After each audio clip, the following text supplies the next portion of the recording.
Welcome to 3AW's coverage of this round 21 clash between the Western Bulldogs and Essendon. Bringing you this afternoon's action. In special comments, the 1990 Norm Smith medalist Tony Shaw and three-time All-Australian Matthew Richardson. On the boundary, award-winning journalist Mick Warner. And in commentary, it's a very good Sunday afternoon to Matt Granland and Richmond 403-game legend Kevin Bartlett. Thank you, Craig Willis. 3AW Sunday Football for Maccas with the Western Bulldogs up against Essendon at Marvel Stadium. A win for the Dogs will see them go a game clear on the top of the ladder, while the Bombers are still a chance of playing finals. They have a healthy percentage. An upset victory today will keep them in touch with the top 8. No late changes. Rourke Smith is the medi-sub for the Dogs. Archie Perkins, the medi-sub for the Bombers. Ground conditions thanks to the Watchdog app. Download the Watchdog app or follow Watchdog Racing on Twitter or Facebook. There's been a fair bit of traffic on this ground in recent times, but looking in good nick, the roof is shut. Richo, these two teams, they're attacking. They take the game on, so we should be in for a pretty cracking and entertaining game at least. Yeah, it'll be a fast game, Matty. There's no doubt about that under the roof at Marvel Stadium. Both teams can score heavily. In fact, Essendon have lost 3 games this year where they have scored 100 points. So we know they'll attack, we know they can score, but this Western Bulldogs team is the ultimate test at the moment for the Bombers. Both teams, there's the centre bounce setups in both teams are A+. I think the Dogs will have a slight advantage there. I just think they've got a little bit more depth through the midfield than the Bombers, but that's where it's won and lost. They're the best clearance team in the competition, the Western Bulldogs. Essendon are very good in that area as well, but they've got to be able to at least get close to breaking even, because if they don't, the Dogs then share the football so well. They kick it long and then they just defend so well behind the footy. So the Bombers, it's got to be at least a break even in the midfield today, Shorey, for them to have any chance to win. Yeah, and I think the one area of difference between these two sides is that Essendon, when they have lulls defensively, they get scored against really quick, like 4 or 5 goals in a short period of time. If you can take that out of their game, I think they've been pretty competitive this year. So I totally agree with everything you said. Both of them like to take it on, but I think the Western Bulldogs are the best side in the competition from clearances by hand to get into open space and use their foot skills. And it starts with Liberatore. He's the one you have to stop. He's the one that gets first hands on it, and then when you've got guys like Bontempelli getting on the end of it and McRae, they just don't give it back. They're actually number 1 in the competition for marks inside 50. You look back maybe 2 years, Shorey, and you thought, where's their weakness? Well, it was probably inside 50, but now you've got Norton down there. They've gone and got Josh Bruce. Now you've got young Jamara Ugle-Hagan down there, and they've just got so many options when they go inside forward 50 as well. So this Essendon defence will have their hands full today. I think they could win the premiership, but I really thought that Treloar being back gives them that forward of the ball runner through the lines. He was in great form before he got hurt, and I just thought if you don't have that in the grand final, they're just lacking that at times. We know they can get it from the spread, but they don't have players who can split the lines as much as you'd like. And Treloar does that. So I think he's a massive in at this time, building up the finals. He's sort of the last one in the chain, isn't he? Yeah. He can run through 50 and kick goals. Bailey Smith's been really good as well over the last month. He's having probably his best month of football in his young career. And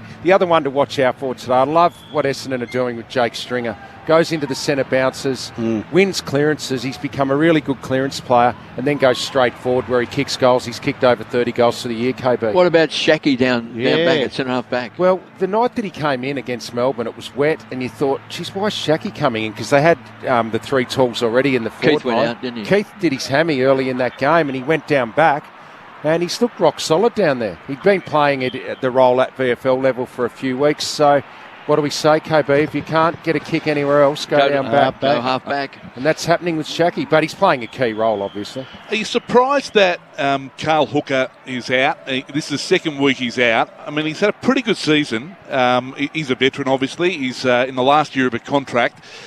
Can't get a game now. So 2 weeks he's hasn't been able to get back into that team, Richo. Yeah, I am surprised because, look, at the very least... He was struggling. Yeah, but he just gives you that long target. He can take a mark, but it mightn't be a good sign for him because he is uncontracted. It'll be interesting to see whether they give him another year or they go with younger players down there. They have got young Harrison Jones, obviously, who can come back into this team. He's not playing today, but he's the future, and maybe they're looking to go past Hooker. Going to be tough for the Bombers. The Dogs have won the last 6 games against the Bombers by an average winning margin of 54 points. So it's fair to say they've had the wood on the Bombers over the last 6 games, KB. Matty, I mean, they've got Merritt and Parrish, 2 of the best in-form midfielders, but Matty Richardson, what about Bontempelli? Do you tag Bontempelli? Well, or do you just say, you know what, we're going to go with our gun midfield against your gun midfield? I don't see who can do the role for Essendon. I don't see anyone who's capable of playing that role on Bontempelli. You've just got to go head-to-head with him, and hopefully you can get the ball going your way. But he's improved his kicking this year, Bontempelli. He really is just elite in all areas now. He's added goals to his game, 24 goals. I mean, over his career, he's been less than a goal a game, but this year he's got up over a goal a game, and that's taken him to another level, if that's possible. See, with Merritt and Parrish, Parrish has only kicked 8 goals for the season. And that's their weakness. And Merritt's only kicked 4 goals for the season. Yeah. And Dylan Shields never been a goal kicker either. He's less than, half a goal a game over his career. So I think moving forward and for the rest of this season and forward, the Essendon midfield do need to get on the scoreboard more. That's what really complements your midfield when you're getting goals. And you talk about tagging, Richo. I mean, you said it. Liberatore is the one that starts it all in the middle. I reckon if you want to stop this Western Bulldogs midfield, you almost have to stop Liberatore first, because he's the start. He's the fire starter in there. Well, there's an interesting stat. Essendon is the only team Marcus Bontempelli hasn't polled a Brownlow vote against. So generally when you say that, you know what happens today. He gets best on ground. You get 3 votes. 3 votes and kicks about 5 goals. Who are you going for, Shorey? You've got to go for the Bullies, I think. But, Essendon can upset. On their day, they are a very Not attacking sitting side. on the fence, Tony. Nah, Bullies. I'm going to Bullies. Margin? 3 goals. Richo? Bulldogs by 18 points. What about you, KB? Bulldogs by 29 That's 3 points. goals, Richo. Hey? That's 3 goals, 18 points. Is it? KB's gone. Bulldogs by 29. 3AW Sunday football. It is the Bombers and the Dogs. Here's the legend, KB, to get us underway. So English versus Draper at that centre bounce. This should be a cracking game. Both these sides love to attack. Taken away by McRae, and straight away Bontempelli grabs the ball, tucks it under his arm, runs out of the centre square, kicks to the half-forward line on a long stretch. That time with Norton. Here's a chance. Trelaw with a quick snap across his body in his first game back for a long, long time. Good early signs for Trelaw. Puts it out of bounds on the full. But straight away, McRae gets a handball, goes to Bontempelli, goes to Trelaw. Yeah, Trelaw hasn't featured since round 10. The 28-year-old Laverty brings it back in, and it's off hands and over for a boundary throw-in. So Trelaw starting inside 50 of that centre bounce. We'll have that throw-in between wing and half-forward favouring the Bulldogs. With a few of the key matchups as the quarter unfolds here at Marvel Stadium as the umpire throws it back into play. English and Draper, that'll be a good contest. English able to knock it forward. In there, Joe Hannison. Comes to Bontempelli, was able to get round a couple, and then his kick was smothered. They clear it. Snelling was able to get boot the ball and clears it for the Bombers. Up to Francis, can't complete the mark. Getting back Cordy. He's got some support. Bailey Williams, Easton Wood has the football now at the kick in a real hurry. And Bailey Dale just went out before he could get hold of it. And we're going to have a throw-in 55 around for the Bombers. Well, I just noticed that stoppage for the throw-in. Bontempelli was on the right-hand side of the pack with no one on him. That's what I've said to you before, Tony. The good players run around, they don't have an opponent. And that's why they kill you and they dominate. Here's a chance, here's Merritt. Speaking of a player dominating, he's had an outstanding season, gives it back to Cox. Squares the ball up this time. This time it goes to Cutler and he hammers the ball back inside 50. High flyers that time. Coming across is Callum Daniel, wins it at ground level, offloads the ball back to Trelaw. Great to see him back. He's an explosive player. That's a beautiful kick, and he finds Bruce. And Bailey Dale has gone to half back, and he's been a star as well. Grabs the ball, charges away, takes 2 bounces, make that 3 bounces, runs to 50, kicks the ball across his body. In the end, the kick was a poor one. Lands on the chest of Cox, who marks from the last line of defence. Now he finds Merritt in the back pocket. He had options then, Bailey Dale. He needed to hit up the leading target. He just saw the goals and bombed away, but the Essendon defence was sitting back. Yeah, just wasted that kick. Cutler takes the mark. Next link in the chain, right half back, no score. After a couple of minutes of play on the Morris Blackburn Lawyers scoreboard, Cutler now kicks up to centre wing. On the dock side of the ground, Draper went with the one hand. They've got the numbers at the drop of the ball, though, the Bulldogs. Easton Wood, now Bailey Williams always likes to switch the footy. Decides he'll handball. Caleb Daniel gets involved, and here's Bontempelli. Gets another touch and then pumps it deep inside the 50. Bruce is well set, and he takes the mark. He was in a good spot to take that grab on Laverde. And he's going to go back and line up for goal. He's on a slightish angle, and he's going to come into the left forward pocket. He's about 15 metres out. Richo will go with around the corner setter. Yeah, he will. I love what the Bulldogs do. They link up with hands, but once they get a player out, they then kick longer than any team in the competition. It's a really good style. 7, 6, whistle. So here is Josh Bruce going to go with the drop punt. He thought about the round the corner kick, but he'll go the conventional option, kick at goal, and he puts through the Bulldogs' first one and the first goal of the game. Here's to the Doggies, 1 straight 6. Bombers yet to score. Morris Blackburn Lawyers scoreboard, 3W footy for Maccas. Here's Tony Shaw. Well, I think you never get beaten by what you know, and at the moment, Bontempelli is standing out like a beacon because of the lack of pressure around him and the space that he's got to work in. So, someone's got to take control of that. Bontempelli's had it 3 times in, 4 minutes of football. So he's in for a big afternoon. And I agree, Richo, once they get forward to centre, they work there with hands. I love how they get through the lines. And then they just kick it long and just got faith in Norton and that man Josh Bruce. And Newgill Hagen's down there. So if you've got tall timber down there, Tony, you might as well kick it down because marking is their strength. That's his 150th game today too for Josh Bruce. So nice to kick a goal in his milestone game. So Draper in the ruck once more against English, who spikes the ball down to McRae. A little look that time to Bailey Smith, but it's been taken away by Merritt, and he kicks the ball deep into the forward line. Here's a chance. Jumping up and taking the mark is Francis. And he's only 15 metres out. And that was good play by the Bombers. They kicked it long as well, Tony. Well, you asked about Cale Hooker. Well, Francis has gone forward the last few weeks, and maybe they're looking at trying him as that key target. Well, they've tried him down back, haven't they, at different stages? He's a good mark. Well, he's always had big reps on him from the moment he first came to the Bombers. Had a few problems, had some mental health issues as well. So he's back in the side, so that's great news for Francis. Should kick this goal, only 15 metres out, that's straight through the middle. So a great reply by the Dons. They're 1 goal apiece, and we've been travelling just 3.5 minutes into this opening term. And all this action, of course, on the robot. No, Morris Blackburn, isn't it? Morris Blackburn Lawyers scoreboard. Here's Tony Shaw. Well, I'll tell you what, Zane Cordy wouldn't want to see that replay because he just lost his man. He watched the ball instead of knowing that Francis went out to the left-hand side pocket. The other thing is that Merritt's had 3 possessions too, so there might be a long leash into some of these midfielders, KB. I don't think anybody's getting near this could be a shootout. It's a shootout. Well, that was just straight out of the centre clearance. Big Draper. Bang. Really good work, Draper, Parrish. Merritt got forward of the ball, and then it was just a good kick to advantage, but Tony Shaw was right. Cordy just lost track of his opponent there. A little bit too easy. Hawthorn by 30 over Collingwood at half-time there. 8-3-51. The Magpies 3-3-21 around the grounds. Goal apiece here at Marble Stadium. Back in the middle. Both ruckmen had a piece. And here's Stringer able to get the handball to Draper. Draper will kick it up inside the 50. Here's Francis again. Almost took the mark. Bailey Williams, handball backwards. And some high contact there. Should be a free kick to the Bulldogs. It was against Stephen Smith, so the Dogs will take it. Cordy. He'll take it in the back pocket. So Cordy looks up to the wing on the dock side. And downfield because Devon Smith came at him late after he kicked the ball, so it's a downfield free. Bulldogs. Does stupid things, Devon Smith. He gives away too often 50-metre penalties. 50-metre penalties. He always has something to say to the umpire, and that was just silly that he got frustrated with the free kick and then gave away another free kick.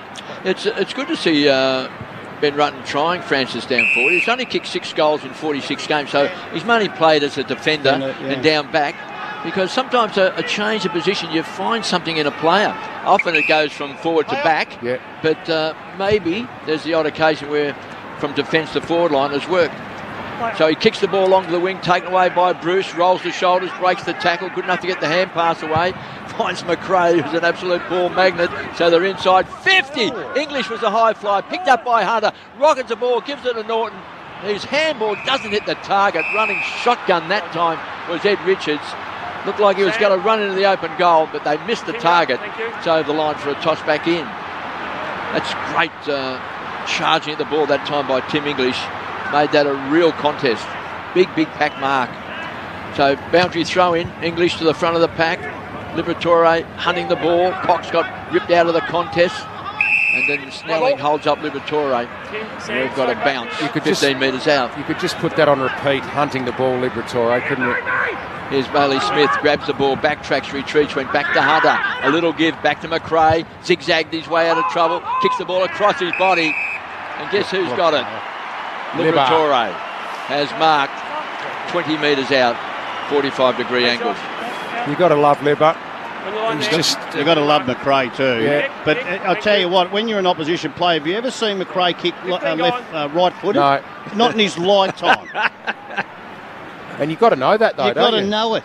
So Liberatore is usually a very accurate kick. Oh, yeah, good call. Except on this occasion, when from 20 metres out he's missed by a margin and puts it through for a behind. Didn't we decide Yeah, don't do that. that only Jordan Dawson, can you say that? That's about? right. Good point. So 1-1-7 Dogs, 1 straight 6 the Bombers as Ridley brings it back into play to Cutler, who takes the mark. You're outside 5. So Cutler, Move it on. the right half Play back, on. as you heard there, has been called to move it on. Kicks it up to the wing in front of the interchange gates. No mark that time to Peter Wright. Draper was able to get boot the ball though and just blast it to half forward. No mark to Stringer, just dropped it. Should have really gobbled that one up. Applies pressure to Stringer. Bonampelli almost caught, got the handball out. Eastonwood attacks it. Cordy at ground level. There's Bonampelli again, had his handball charged down. Footy still up for grabs. Eastonwood trying to barge his way through and he stopped in his tracks and the umpire will come in and ball it up 55 metres out from the Bombers' goal. And limping off this time is Devon Smith. Looks like maybe an ankle injury. So Draper, who's a fine young ruckman, who's going to be a star of the future, taken away by Bailey Smith. Here's Bonampelli, breaks 2 tackles. Then he rockets the ball 15 metres. Good play back to Bailey Dale. Great vision. Goes back towards centre half back. And the Doggies, through Bailey Williams, kicks the ball out wide. Caught high that time with Trelaw. No free kick. Bounces to his feet like the Indian rubber man. Offloads the ball. Shackey comes down from half back. Pops it out in front. Bruce was going to be the target. And it's off hands. And we've got a toss back in. 1-1-7 the Dogs. The Bombers, a 1 straight goal. 6. That action is on the Morris Blackburn Lawyers scoreboard. Contested possession for eBay early. 17-5, Western Bulldogs. Devon Smith being looked at. I think it might be an ankle issue. On the bench, we'll keep updated with that. Hine was able to handball it out. And then can they come off half back? Ridley had it for a moment and was upended. In goes Dylan Clark. He's trying to get boot the ball. They've got an inside 50, the Dogs. Desperate Bonampelli. He knocks it on to Hunter, who traps it. Handball Eastonwood. Can he find a path? He handballs to Liberatore. Just knocked it on. Jamara Ugelhagen was good. He gets the handball out. Eastonwood dodging, weaving, kicking and goaling. Oh, great work through traffic. Eastonwood delivers with a great goal. And great team play by the Western Bulldogs inside their 50 to keep the pressure on, to keep the ball going forward. 2-1-13 Western Bulldogs, 1 straight 6 the Bombers on the Morris Blackburn Lawyers scoreboard. The contested possession out of control, 18-6, uncontested 13-5. So if the Dogs win the ball at the source that like they're doing, you don't get it back. They share it so well. Even then, they're under the pump, but their ability to keep the ball moving, keep it in motion, and eventually someone gets free. And that time it was Eastonwood. He didn't have much space, but he managed to get his boot to ball. And they just keep coming at you, the Western Bulldogs. well, he's had an amazing quarter. He's had eight possessions so far for 1 goal, going at 88%, 1 contested possession. He only has 8 possessions in the whole game, let alone in a quarter. It's only half a quarter. So English in the ruck once more. This time against right, taken away by Libba. All of a sudden they're out of the centre square towards centre half forward. Dunkley spikes the ball on. Libba, little give that time to Smith, who is pushed out of the contest. Taken away by Dylan Shield. Goes wide this time.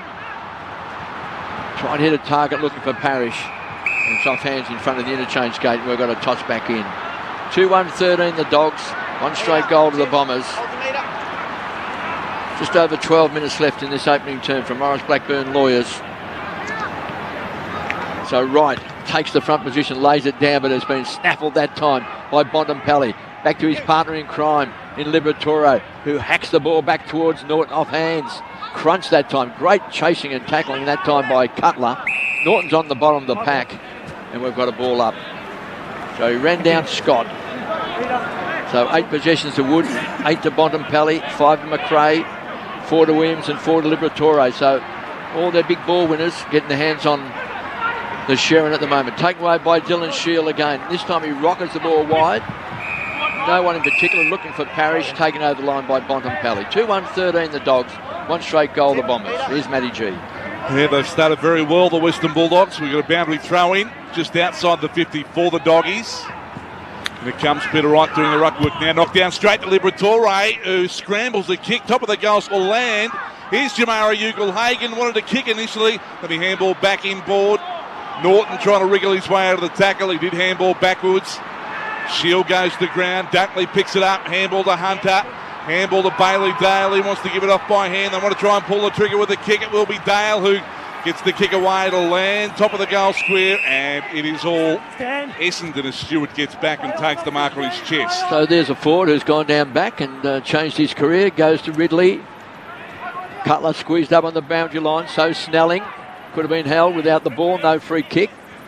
Callum Daniels trying to keep it alive. He's bundled over that time by Cox. Probably lucky that the scoreboard's only 13-6. The Bombers, they just can't get their hands on it. Just being totally outpossessed by the Western Bulldogs. 9 inside 50s to 3. About 55 metres out from the Dogs' goal. They throw it back in. Wright got rid of English. Picked up by Parrish again. Back to Merritt. So they're 2 guns just working hard inside as Cox kicks the ball down and Shackey jumps up and takes the mark. So Shackey has been reinvented as a centre-half back. I like the way he marked that too. He attacked the football. So good signs.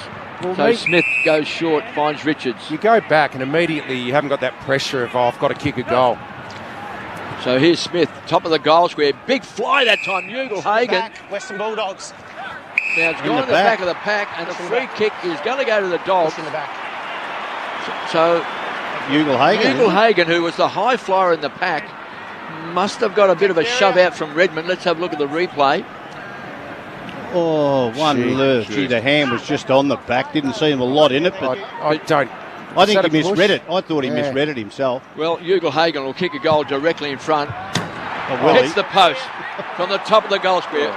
Well, I'm not saying anything anymore, Tony. Please, KP. They've had 2 shots from 15 metres out and one at the top of the goal square, and they've missed both of them.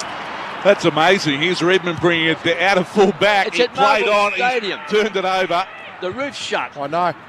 It's incredible. Richards has it now, top of the 50 for the Western Bulldogs. He's got Treloar on wide. Normally uses it well, Eddie Richards. Let's see what he can find. So if he runs up to the mark on a big left footer, he can curve it.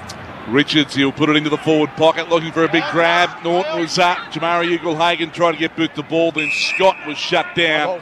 And we will have a ball up 25 metres out from the Western Bulldogs goal. Morris Blackburn Lawyers scoreboard. 2-2-14 Western Bulldogs. 1 straight 6 the Bombers. Just 9.5 minutes remaining in this opening quarter. Here's Parrish and that ball up. Hands to Cox and he clears it. They've got it on half back the Bombers. So they'll just slow things down a little bit. Just want to maybe get it out of the Western Bulldogs' hands because they've had so much possession, the Doggies. Kick to the wing on the outer side. Williams able to knock it down. Bruce handball to Bailey Smith. He's had a ton of the footy as well. Here's Adam Treloar in a bit of space. Decides not to play on. Instead, he just kicks the half forward for Ed Richards. Might have had his arms chopped, and he'll take a free kick, KB, and he's got it about 70 out from the Doggies' goal. Gee, Bailey Smith's one of those young players who came in from day one, and he's been a star for the Dogs. He's a very, very good player. Him and Walsh have just been ultra consistent from day one. Been outstanding. Here's Callum Daniel, the All-Australian from last year. Kicks to the top of the square. Can they take a big grab from behind? Norton couldn't quite take it, the astronaut. Dunkley ripped off the ball. Norton picks it up. Offloads it to Bruce with a quick snap. He's got 2 in game 150. So they're 3-2-20. They lead by 14 points. The Bombers are 1 straight goal. And they are just a force at the moment, the Dogs. Yeah, they're just all over. Essendon, they just can't even get their hands on the ball. the Bombers. And Josh Bruce, that's his second. He loves Marvel Stadium, averages nearly 4 goals a game there this year. Is he the most improved player in the competition? I think he's close, yeah. As a key forward, definitely. He's got really fit over the last summer. Kicked 47 goals for the season so far. Yeah, it's good effort, isn't it? He works really hard. He's a good aerobic athlete for a key forward. He trained with Jack Steele over pre-season, a great write-up in the paper today. He lost 7 kilos, and he said, I trained with Jack Steele and just went to another level as an athlete. Yeah. So he can work hard enough to get in a position. Because I don't think anyone sort of saw Josh Bruce in this sort of form, getting close now to 50 goals for the season. Doggies by 14 points. Here's Parrish, handball to Dylan Shield, who's coming out of the middle for the Bombers. He gives the handball. And then it goes inside the 50. And the mark has been taken by Clark. So Clark has got it on a tight angle here. Take it on, son. Take it on. About 30 out. Now he's going to go back and settle himself and have a shot at goal. Well, Devon Smith's going to run around the back to get a handball here. He put it inside the 50. Devon Smith going to fire away at goal and miss. So minor score it was, 1-1-7 Essendon, 3-2-20 the Western Bulldogs. Saw that on the Morris Blackburn Lawyers scoreboard. He didn't have a lot of faith in his own kicking ability there, did he? No. Here's Caleb Daniel, just goes short from that kick in. Finds Smith, who's racking up possessions as well. This is number 7. So it's a powerful kick, quick through the air, goes wide. Finds Bailey Williams, who tries to get around his opponent that time, and Smith breaks the tackle, ran himself into trouble, goes back to Cordy, who angles it across his body, off hands, taken by Nick Cox. Very casually comes away from centre wing, gives it to Snelling. They'll share the ball around. Clark kicks the ball back towards full forward. Now the whistle has gone, free kick. And again, it's another free kick to the Bulldogs. I'll tell you what, Brett Rutten be thinking, come on, boys, some of you got to try and win it one-on-one. So Shackey with a beautiful kick. That's one thing Shackey has always had. He's always been a beautiful kick.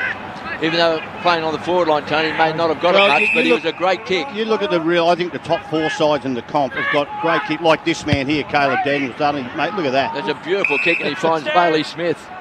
Left foot. They could have raffled that. So Bailey Smith is on centre wing, between centre wing and half back. So the Bulldogs go forward to the half forward line. Another big pack of players jumping high again with Norton. Playing behind Ridley. Picked up by Gleeson, shares the ball around with Parrish. Offloads the ball to Guelphy, breaks the tackle. Back to Dylan Shields, hammers the ball and pumps it back. And great mark taken by Francis, who marks 55 metres out. Yeah, just said also, it was a very good mark from Francis. He's going to square it up. He goes to the centre corridor. So they're going to go inside the 50, the Bombers. In it goes, but it's going to be a wide ball. Francis again. Oh, gee, almost take it with the second bite. Might have had his arms chopped. He did, so he'll take the free. This has been a very good move by Ben Rutten because he looks lively. Caleb Daniel gave it away with the chopping of the arms just on the second bite there. Well, he was never going to get to the ball height, was he? Just brought his arm down, the umpire. He wouldn't need a ladder. As big as a fire hydrant. Yes. So Aaron Francis is in the right forward pocket here. And accuracy will be his issue here. Distance, no problem. Let's see what he can do with the drop punt. He's been a big target up forward so far today. It's on its way, starts it right, and it does not score. It's out of bounds on the full. And it's a free kick to the Western Bulldogs. 3-2-20, the Doggies 1-1-7, Essendon Morris Blackburn Lawyers scoreboard. Well, we've seen some wasted chances, a couple by the Bulldogs from 10 and 15 metres out, directly in front. Liberatore and Ugle-Hagan, and then Aaron Francis then missing everything from 25 metres out. So here's Bontempelli strutting his stuff on centre wing, zigzags his way out of trouble, gives the ball back to Williams, back to McRae. Always hits a target with a bullet pass that time to Liberatore. Tucks the ball under his arm. Handball's back to Bontempelli. That was dangerous play, put him under a lot of pressure. Going wide again, McRae wins the ball, back to Liberatore. Now to Richards, breaks the tackle, spins out of trouble, hits a target. Finds Scott, who's been dragged down. Here's Bontempelli, just keeps on running. The Bont kicks the ball at the top of the square, back of the pack. Treloar looked so dangerous then, and Josh Bruce, they just somehow stuffed it up for the Dogs. And it's over the line for a toss back in a few metres around from the behind post. 3-2-20. The Dogs, 1-1-7. The Bombers. And all that action on the Morris Blackburn Lawyers scoreboard. Here's Matty G. Yeah, forward pocket here for the Western Bulldogs, so big chance to score for them. In it comes. One down that time by Draper, going absolutely nowhere. Numbers multiply at the base of the pack, and the umpire will come in and ball it up. Garcia getting to his feet. Trelaw's just off this pack, boys, if they get a quick handball. Knocked down by Draper, comes to Bontempelli, quick kick, drifting towards goal. Redmond smashes it back over the boundary line. We'll have another throw in right up against the right behind post. Hold the meter. Deep inside the 50 for the Western Bulldogs. 3-2, 21-1-7 in favour of the Dogs. Just over 4 left to play, opening quarter. 3AW footy thanks to McDonald's as the umpire hurls it back into play again. English trying to knock it down. Here's McRae, Dunkley, Trelaw, can he get some space? Handball to McRae again. Able to just free the hands up, and then Shackey was shut down by Stringer in that tackle. Just one step too many, and Stringer will take the free kick, left half back against his old club, KB, for the he's in Bombers colours today. He had the drop on Shackey then, and going wide to McDonald, Tip and Woody. He's been struggling a bit in the last few weeks, McDonald, Tip and Woody. Just hasn't been at his absolute best. We talk about barometers in footy, and when he plays well, generally you see Essendon winning the games. Anthony McDonald, Tip and Woody. Boundary throwing on centre wing. English in the ruck versus Draper. Taken away by Smith. A little give. Doesn't hit the target. Picked up by Merritt. Keeps the ball alive. Cutler gets involved as well. Back to Merritt. Change the direction. Can he hit a target? He can. He finds Draper. He's on the edge of the centre square. They need Merritt and they need Parrish to win a lot of the ball today against this crack Bulldogs midfield. So Draper kicks the ball along to the half-forward line. Francis went up early. Shackey, the back of the pack. Handballs it out that time. And he finds Dunkley, who's dragged over the line by Stringer. So premiership teammates. Just a bit of a tangle there on the half-forward flank. 3-2-20 the Dogs. 1-1-7 the Bombers. He's getting around the ground really well, Stringer, isn't he, Richo? We talked about him. Fit. If you get fit, you get the benefits. It's no secret. Draper wins it down for the Bombers. Then McRae was caught in the crunch. Footy still up for grabs. Devon Smith to Parrish. And out of Merritt, who just caresses the kick. Mark taken by Clark, just outside the 50 for Essendon. So Dylan Clark goes very short, didn't travel its required distance. Devon Smith called the play on, so just had to kick in a hurry. Caleb Daniel dropped it. Comes to Adam Trelaw, who just kicks it out of the danger area, back up to the wing. Bombers with numbers again at the base of the pack. Cutler is going to put it in. It's a bit of a haphazard kick, a real bomb. Up it goes. Francis was in the mix. He couldn't complete the mark. Daniel at ground level. Here's Devon Smith. Comes out of congestion well. Handball McDonald, Tip and Woody. He just little chip pass away to Parrish. He gets it on. A snap from Cutler is out to the left-hand side. It was labour-intensive Bombers. They just couldn't seal the deal, though. Minor score. They go to 1-2-8. And the Bulldogs are 3-2-20 on the Morris Blackburn Lawyers scoreboard. Just rushed the kick then, Tony. Yeah, they just struggle to take a mark inside. You know, other than Francis early, they just need another option to do that. In fact, he's got his hands on the ball Francis on 3 other occasions. Just hasn't quite hung on to the Sherrin, but he does look dangerous. Here's Dure from the kick out, came from Daniels. They go wide. Oh, well played. Here's Garcia, got a touch of pace about him, kicks the ball down. It was a well-weighted kick. He was looking for Josh Bruce. Joe Henderson keeps it alive. And then finally steps over the line for a toss back in. 50 metres out from the Doggies' goal. I just wonder whether it's worth having Stringer down in the square if they do get a four, just a different type for 5 minutes or so. Because at the moment they're not marking the ball and the rebound's coming out fairly well. They lead by 12 points, 3-2, 21-8, but just in this play in this first quarter, you would think the Bulldogs were further in front. Yeah, they probably should be. They look to be the dominant side at the moment. But you just got to hang in there, don't you? Because every side has their little 10 or 15 minute window. So boundary throw in. Joe Henderson, who's moved from the half back flank, now playing half forward for the Dogs. Been picked up by Cutler. English, beaten by Draper. Good strong tackle by English, drags him down. Thank you. Sam, Tim, straight We've back. got a ball up right on the paint of 50. So English in the ruck once more, taken away by McRae. Such quick hands, down to Liberatore, sliced his way out of trouble, finds some fresh air. and hits the target, and Josh Bruce takes the tumbling mark in the pocket. He's underrated with his kicking as well, Liberatore. He generally hits targets, doesn't That's why I said he was going to kick the goal from 20 metres I out. know. He's a great kick. Bruce probably has to go right foot here, round the corner. That's your line there, Josh. Thank He's you. going for his third goal of the quarter in game 150. So he's celebrating early. So Josh Bruce kicks on its way. That's way off target. They kept it alive. That was like a throw that time from Cutler. Finally pushes the ball through. And it's a minor score. 3-3-21 the Dogs. 1-2-8 the Bombers. Yeah, lucky not to concede a goal, the Bombers' defence that time. Deep in this quarter, just over a minute left to play as Hine brings it into Gleeson. He goes short to Cutler, who's had a bit of it. Handball to Hine. Hine now kicks it to the city side wing for the Bombers. Goes Waterman, couldn't take the mark. Guelphy. Now Snelling. And now Parrish. He kicks it to half forward. Nice mark by Stringer.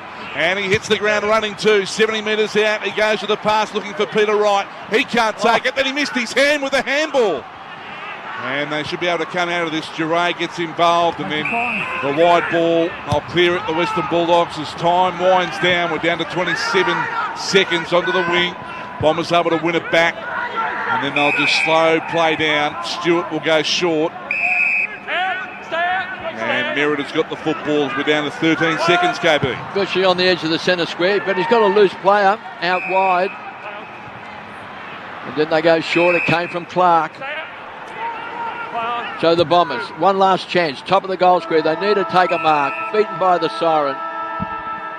Peter Wright there was the high flyer. And at quarter time, it's the Dogs on the Morris Blackburn Lawyers scoreboard. 3-3-21. They lead the Bombers 1-2-8. So the goal kickers, Josh Bruce has 2 and Easton Wood has 2, and for the Western Bulldogs and for the Bombers, Aaron Francis has 1 goal. Let's check the other game happening at the MCG. Hawthorn and the Magpies, and the Hawks are doing it easily. 48-point lead midway through the third quarter there. 12-3-75. Collingwood really struggling. 4-3-27 at the MCG. But here at Marvel Stadium, it's the Western Bulldogs in front by 13 points. Probably should be further ahead. 3-3-21. The Bombers are 1-2-8. For McDonald's, 3AW is Sunday football. To celebrate 50 years of Macca's, we're introducing the Mac family. And with every medium or large, Mac Junior, Big Mac or Grand Big Mac meal, you'll get one of 6 free Macca's glasses, but only for a limited time. Available after 10:30am while stocks last. Sheen Panel Service. If you've had a car accident, call Sheen first. We'll handle your repair process from start to finish and provide an accident replacement vehicle at no cost to you. Rest assured, we use genuine parts and provide you with a lifetime guarantee on all repairs. So remember, call Sheen first on 1300 Repair. We'll take care of the rest at one of our 26 locations across Victoria. T's and C's apply. Sheen Panel Service. Have you been injured in a road or work accident? Morris Blackburn will get you the best possible outcome so you can get on with your life again. It costs nothing to know where you stand. Call Australia's #1 injuries law firm on 1800 111 222. Morris Blackburn, we fight for fair. Test drive the all-new Toyota Kluger Hybrid today at Yarra Valley and Croydon Toyota. Go and see Robin, Danny and the crew today. Thinking hybrid? Think Yarra Valley and Croydon Toyota. T's and C's apply. LNCT 1541. Shopping online is easy with Coles. And with click and collect orders, we'll bring your groceries straight to your car at over 400 stores. Find out more at coles.com.au/shop. It's that easy. Coles. Value the Australian way. Welcome to Amy's Everyday Arena, where competitor Keith is pulling nails from the decking. Oh, the nail slips. Now he's spinning the hammer. Round and round. Oh dear, not the telly! Luckily, unlike other insurers, Amy offers optional accidental damage cover on home building and contents. Who helps cover the challenges of the everyday arena? Amy does. Optional accidental damage at home cover is available with Amy Home Building and Contents Insurance. Exclusions apply. Before buying insurance issued by Amy, read the PDS at amy.com.au. In these uncertain times, funding your lifestyle in retirement is becoming harder. But for over 15 years, HomeSafe Wealth Release has helped senior homeowners do just that, and without going into debt. Thousands of HomeSafe Wealth Release customers have used the equity in their homes to pay off debt, renovate, or just to live on. See how HomeSafe can help you by visiting homesafe.com.au or call 1300 307 059. Available in most postcodes in Melbourne. Terms and conditions apply. Major building projects for the trade or a DIY home reno. Robot Building Supplies is the Australian-owned family-run business you can trust. Robot's got it. Robot's product range is vast and world-class. And when it comes to product knowledge, Robot's got it. Next day delivery in Metro Melbourne. Robot's got it. Over 70 years experience and reliability helping Melburnians. Robot Building Supplies. Notting Hill, Sunshine, Preston, Dramana, Pakenham, Coldstream and Darnham. Robot Building Supplies.com.au. ROBOT Robot Building Supplies. 3AW footy highlights. Bontempelli gets another touch and then pumps it deep inside the 50. Bruce is well set and he takes the mark. Thought about the round the corner kick, but he'll go the conventional option, kick at goal, and he puts through the Bulldogs' first one and the first goal of the game. Hold on, here's a chance. Jumping up and taking the mark is Francis. Should kick this goal. Only 15 metres out. That's straight through the middle. So a great reply by the Don. He gets the handball out. Easterwood dodging, weaving, kicking and goaling. Oh, great work through traffic. Eastonwood delivers with a great goal. Top of the square, can they take a big grab from behind? Norton couldn't quite take it, the astronaut. Dunkley ripped off the ball. Norton picks it up, offloads it to Bruce with a quick snap. He's got two. He's gained 150. Quarter time at Marble Stadium. Doggies by 13, 3-3-21. Essendon at 1-2-8. Josh Bruce has two. Eastonwood with one. Josh Bruce was the first goal scorer, thanks to First National Real Estate. With house prices at record highs today. Don't wait until tomorrow. Call First National Real Estate today. Let's hear from Tony Shaw on 3AW Footy for Maccas. Well, I'll tell you what, they just seem like they dominate the Western Bulldogs, but when we look at it, it's only 13-point lead and probably could have been a little bit more. I just think you don't get beaten by what you know, as we said earlier, and to have Marcus Bontempelli have 11 possessions in a quarter, it means you're asking for trouble. McRae's just dominated again. The contested possessions and clearances. Contested possessions, Western Bulldogs are just dominant. We know they're good at that, but so are Essendon. I thought Essendon had some chances when they went forward and their key position forwards, like Francis, who's done a good job, just didn't hold on. He had players who were a bit smaller. Dropped a couple. Yeah, dropped a couple that really could have helped them hit the score line.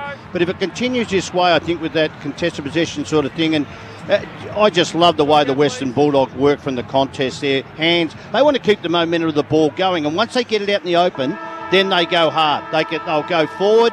It's forward motion by hand, but then longer into their forward line. Josh Bruce, I just asked Richo whether Stewart or Redmond might be able to go to that matchup with Josh Bruce, because he looks really dangerous on Laverde. He's done a good job and they've stayed with it.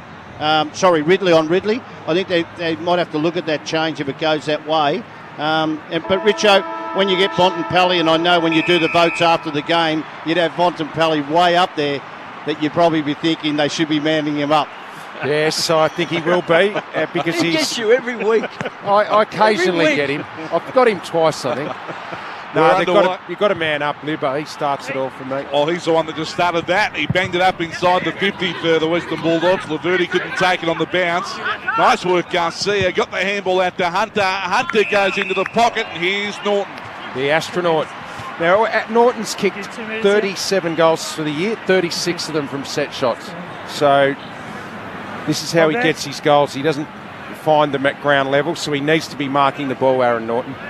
So what's he doing here? The conventional drop punt, or is he going with some sort of round the corner? I think he'll go the drop punt. He generally does. So he's confident in that. Coming in from the left forward pocket, Aaron Norton, nice and relaxed, leans back and kicks the goal. And the Western Bulldogs get the first of the second quarter. 4-3-27 to 1-2-8. That's on the Robot Building Supply scoreboard. He looked relaxed in that action, didn't he? He can shank them at times, Aaron Norton, but you're right, Matty, you described it perfectly. He looked confident, he looked relaxed. He's such an important player for this team. He's one of the best marks in the competition, but he never gets outmarked. More importantly, he gets it to ground level, and we know the Dogs are great when the ball's in dispute. I'll tell you what, he's a hell of a good player. They found a good one in Riley Garcia, though, too. Yeah, like that handball from the contest, just the vision here. We're just watching on the They bat replay. deep, the Dogs, don't they? I mean, every week they have players coming in and out. I think they've used more players than anyone in the competition. 41 players. They're a deep list. They've got so much talent, the Western Bulldogs. They're a bit like Geelong at their best. They love sharing the ball around. Yeah. So centre bounce, so the Bulldogs, 27 plays 8. Picked up by Stringer, good tackle by McRae, brings him down. And this time Durham gets the ball. Parrish gets involved as well, goes forward again. Francis out in front, this time McCourty has got the free kick. Didn't quite take the mark, chopping of the arms, but he's looked very impressive, Aaron Francis. Yeah. Looks dangerous. I tell you what, I reckon I'd swap this over. I think I'd go Cordy on 2 metre. Yeah, 2 metre Peter, and just get Shacky to do this because he's got some speed off the mark. He's not responding quick enough, Cordy, No. is he? So here's Francis. Just to inspire the Bombers early in this second term. Kicks on its way, looks good. He's got 2. Well done. So Hooker's out the side, and your question before the game about Hooker being out of the side, maybe this is the future with Aaron Francis. Strong, bouncy, quick, and he's kicked 2 goals, and he's dropped, I reckon, about 3 marks, Tony. One was at ground level when he nearly took a slips catch. The other couple just couldn't quite hang on with the second grab. He looks dangerous. He is a good mark, and we know he can read the play because down back he is a good intercept defender when he does play down there. So this might be a move for the future, Francis forward, and it's working so far today. And sure, he's right. Cordy, I think he suits Peter Wright a little bit better because he's not so mobile. Yeah. But Shacky's got some speed and agility, and I think the height factor might be weak too. To tell you what, Stringer was given some latitude. Might have been pinned holding the footy there, but anyway, the Dons have got their second goal, 2-2-14. Western Bulldogs 4-3-27. Robot Building Supply scoreboard, back in the middle we go. Good work by Draper, got it down. Here's Stringer again. Got out of the tackle, got boot the ball, kicked it up inside the 50 for the Bombers. In there is Snelling, buzzing away. He's busy, and he brings it to the ground and creates the stoppage, so we'll have the ball up, 45 out from Essendon's goal. he's strong Stringer, isn't he? Just cannot tackle him. There's the ball up. In goes Snelling again, trying to get the handball out. He does. He dishes it out to Parrish.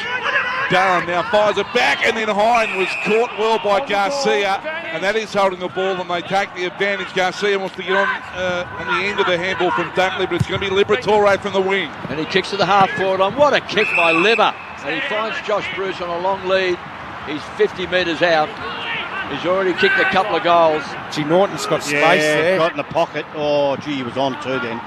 He got on the lead then, Richard. I was waiting for that. Great forward. A bit slow, you think? Oh, no doubt. He did what any good forward does. He pretended he was going to kick it, and then he went, no, I'll have the shot.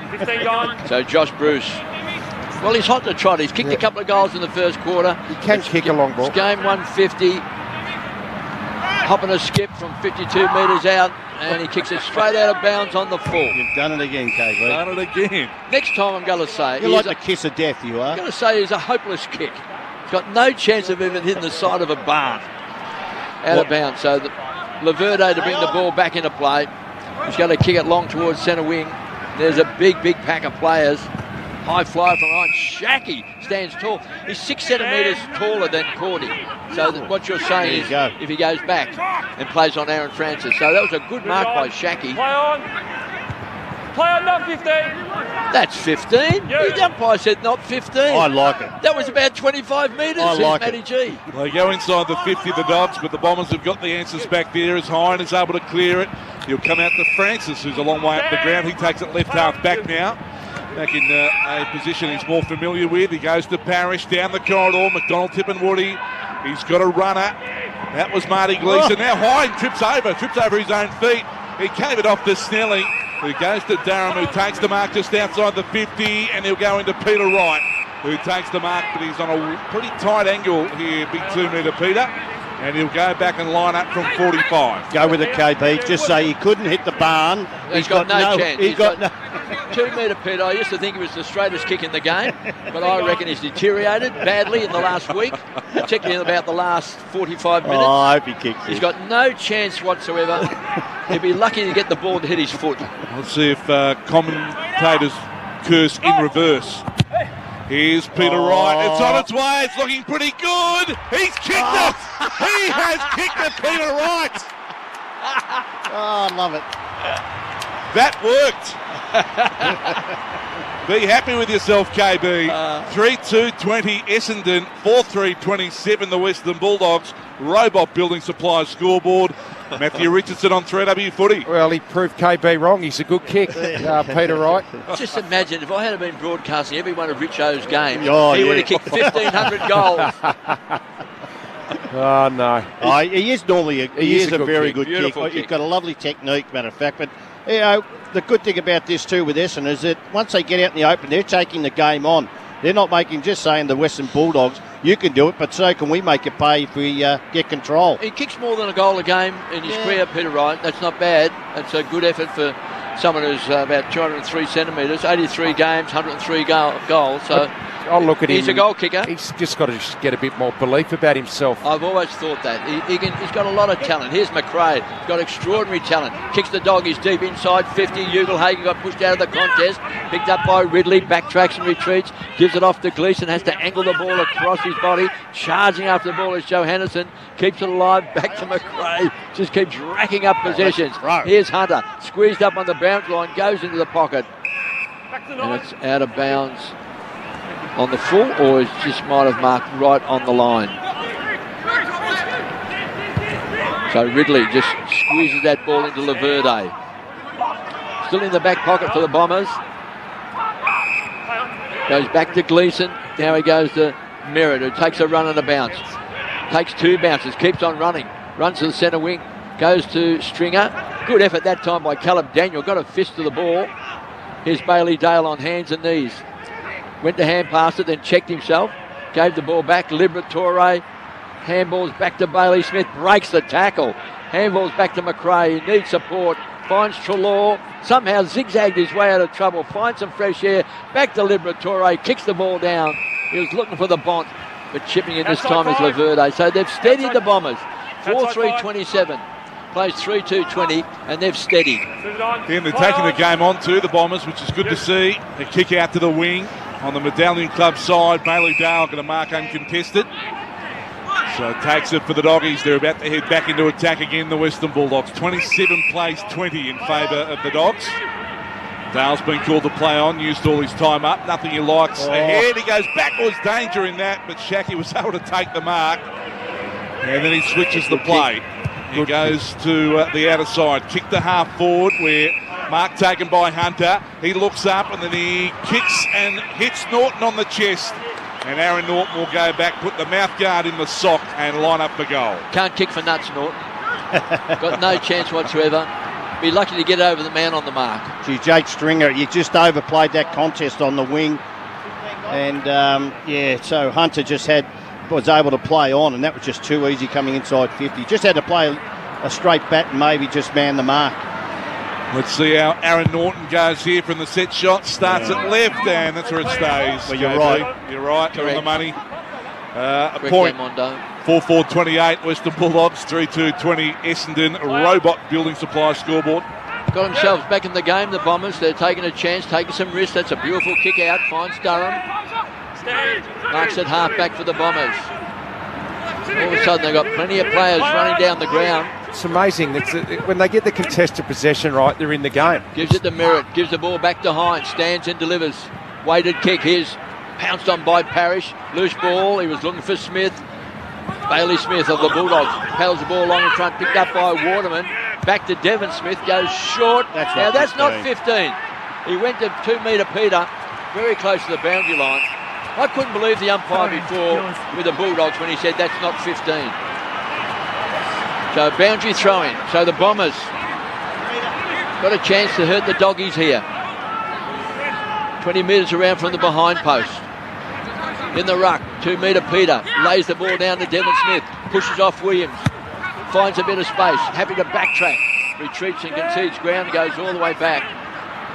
And he finds Hind. So this is going to go deep. Top of the goal square. They can take a big grab here. Back of the pack is Francis. 2 metre Peter, no! Draper stands tall in the big pack. Surely the worst haircut in the game. But that was one hell of a mark. He's a big unit.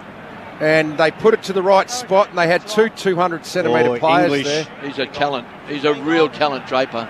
English didn't get body on body there. You won't want to see that in review. A couple of years' time, he might be the All-Australian ruckman. He's just so talented. So directly in front. Should I say it? Should kick a goal. He rams it home for the Bombers, straight through the heart of the Bulldogs. And all of a sudden, it's a 2-point ball game. 4-4-28 plays 4-2-26. This could be a killadilla. He's 205 centimetres. He's a big boy, and he used every bit of his height there. When he gets those arms up, gee, you can't outmark him. And English got in front and was just out of position, and Draper did that really well. He's had 6 hit-outs to advantage as well. And when you look at the contested possession, oh, surprise, surprise, Essendon are winning it this quarter. They got smashed there in the first quarter, and the Dogs just share the ball and don't give it back. So they've just got to do that for the rest of the game, and if they do, it'll be close. It's a Doggies problem, isn't it, that they can't defend, strong marking over. That's the third goal from Marks in this quarter, so now everything's sticking for the Bombers. But they're starting to win that contested ball, like you said, midfield. They're starting to get their hands on it. It's one of the tallest packs I've ever seen. There was 4 players in there, all over 203 centimetres. Here's Draper again. He knocks it forward. They've got it covered though. The Bulldogs, Bailey Smith. Draper hunts him down. He was able to get the tackle on him. Advantage! And advantage there for the Bulldogs as Smith was taken a tad high. Hunter is able to kick the half forward for Adam Treloar. He plays on. Handball to Bontempelli, who caresses the kick into Liberatore. He takes the mark. Wide angle here for Libba, so he's just going to square it up. Not 15, missed the target anyway, Liberatore.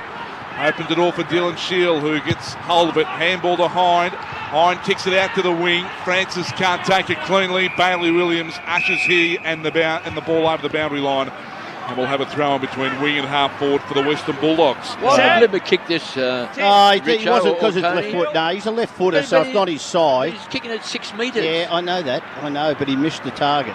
Yeah, but it wouldn't matter if it hit the target. He only kicked it 6 metres. Hi, Bulldogs. So it's a free kick going to the Doggies, going to Tim English. About 75, 80 metres out from goal. He's got some high flyers. Goes to the front. Getting under the ball that time. Too much carry on the ball. Scott got driven into the ground. Picked up by Clark. Quick hands. The Bombers are out of trouble. Here's Parrish. Grabs the ball. Angles the ball wide. He's looking for 2 metre Peter. And Shackey does well. Just really warming to his task, playing at centre-half back. Just simplifies it for him, doesn't it? And it's a good move. He's 200 centimetres as a key back. It's a beautiful kick. It looks like he's enjoying playing back there too, Tony. I always thought sometimes on the forward line, the expectation was too much for him. Here's Caleb Daniel, back to Treloar, trying to get around his opponent that time. Kicks the ball down, taken by Bontempelli. Always loves to tuck the ball under his arm. Kicks, Norton! Backing back, turns around and takes the mark in front of Ridley. He's a great mark, isn't he? He's got real vice-like hands. It always sticks, never fumbles. But have a look, you know what's happened here. He went back towards the goal and Ridley thought he had him covered and he had the athleticism to come back at it. So just brilliant play. So when he misses generally, I reckon the ball just falls onto the outside of his boot. He generally misses left. They lead by 2 points, the Dogs. So Norton going for goal number 2. There it is. Again, he has missed. He's got an unusual kicking action where he seems to virtually stop just before he kicks the ball. I just think he's got to adjust, and he's almost got to aim at the right post, just inside, because they always fade to the left. Maybe a bit more momentum in the run-up too. He's got a bit of a hiccup in the run-up. Stewart kicks it to the wing, dockside. No mark comes down to Caleb Daniel. Handball to English, handball to Dunkley. And now the Bont was able to sell the dummy, give the handball to Bailey Smith. He's going to kick it inside the 50 now for the Western Bulldogs. Jamari Ugle-Hagen couldn't take it. He was coming out at speed. Redmond bowled over by Norton, and he was giving away the free kick to Aaron Norton, so Redmond will take it. It is 29 playing 26 in favour of the Western Bulldogs. Wasted some set shots, the Dog. They're just a bit sloppy inside 50. They've had 26 inside 50s to 14. They're just not converting. And missed several set shots that they should have kicked, so the Bombers taking advantage of that. They trail by just 3 points, 4-5-29 the Dogs. The Bombers are 4-2-26. And across half back, here's Clark with the ball. And that's not 15, but it's been paid. It goes to Cox. So the young man in a hurry spins the Sharon in his hands. Kicks it as far as he possibly can. 2 metre Peter's going to be the target on the stretch. Couldn't take it. English somehow shovels the ball out. Goes to Shackey, who's caught high. Will take the free kick. Contact, go through. So Josh Shackey, Come round, Josh. for a long Josh. time, has been a Josh. maligned player, but really finding his niche now at centre half back. With Alex Keith out. He spears that kick in. Be interesting Caleb Daniel. when Keith comes back, whether they go with him still, the three tools. So Caleb Daniel. Well, if you're playing well, He might take Cordy's spot if he's not playing well. It's pretty hard to get you out of the side. This goes to Bailey Smith. Grabs the ball, charges away. He's in for Norton. The big fist came from 2 metre Peter. Josh Bruce there, burrows in for the ball. He's on hands and knees. Somehow tried to spike the ball out. McRae's in there. Somehow always gets his handball away. Keeps the ball alive for the Dogs. Wrapped up in a strong tackle that time. He's Devon Smith, and we've got a ball up on the edge of the centre square. Here's Matty G. It's one thing the Dogs are good at. They always able to free their hands, aren't they? There's the ball up. Comes down to McRae. Bruce out to Bailey Smith, and then out to Hunter. Good step. Dodges around Devon Smith with class that time. Left foot kick inside the 50 for the Bulldogs. Jamara Ugle-Hagan couldn't take it. Out the back is Joe Hannison. He's in the forward pocket. He won't blaze away. He centres it up, and Treloar takes the mark. He's going to play on around the body, and there's a goal for Adam Treloar. Welcome back to AFL footy, and that would be a lovely feeling for him. First game since round 10 for Adam Treloar. Nice work by Joe Hannison to spot him up.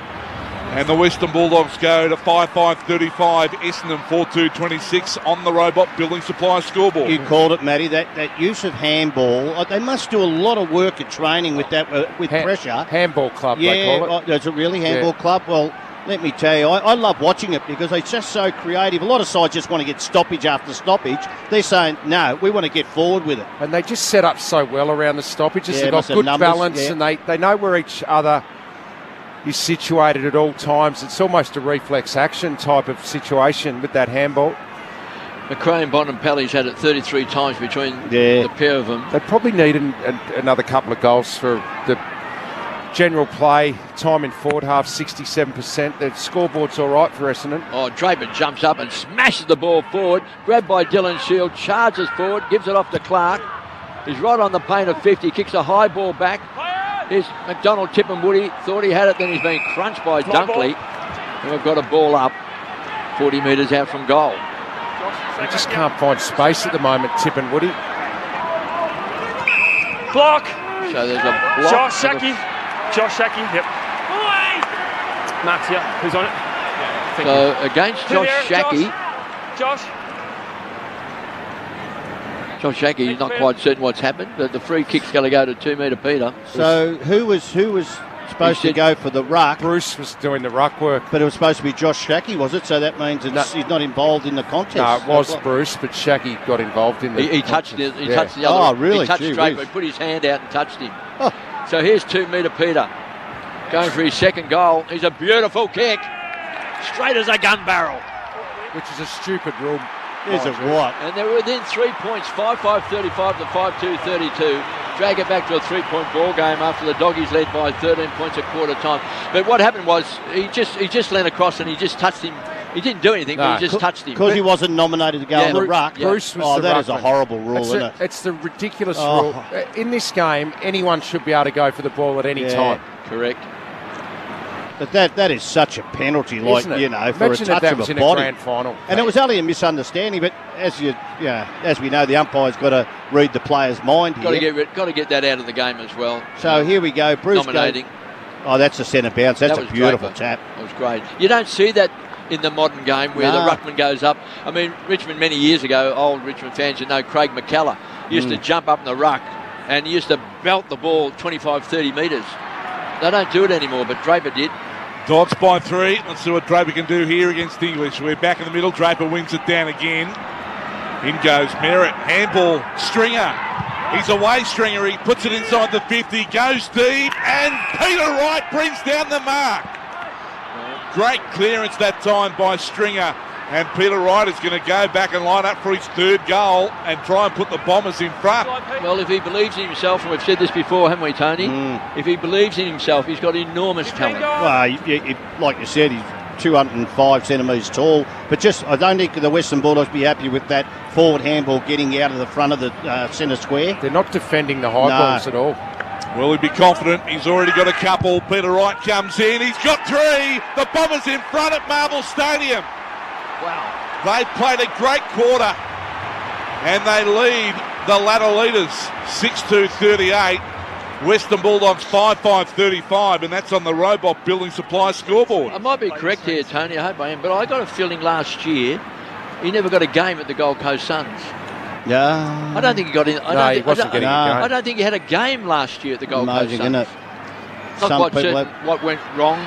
Well, a coach can have a set on you, just thinks you're not doing certain Look, he things. probably had some injuries and maybe... Yeah. But I know that, he was in the mix there a couple of times, as an emergency. But he's one hell of a talent.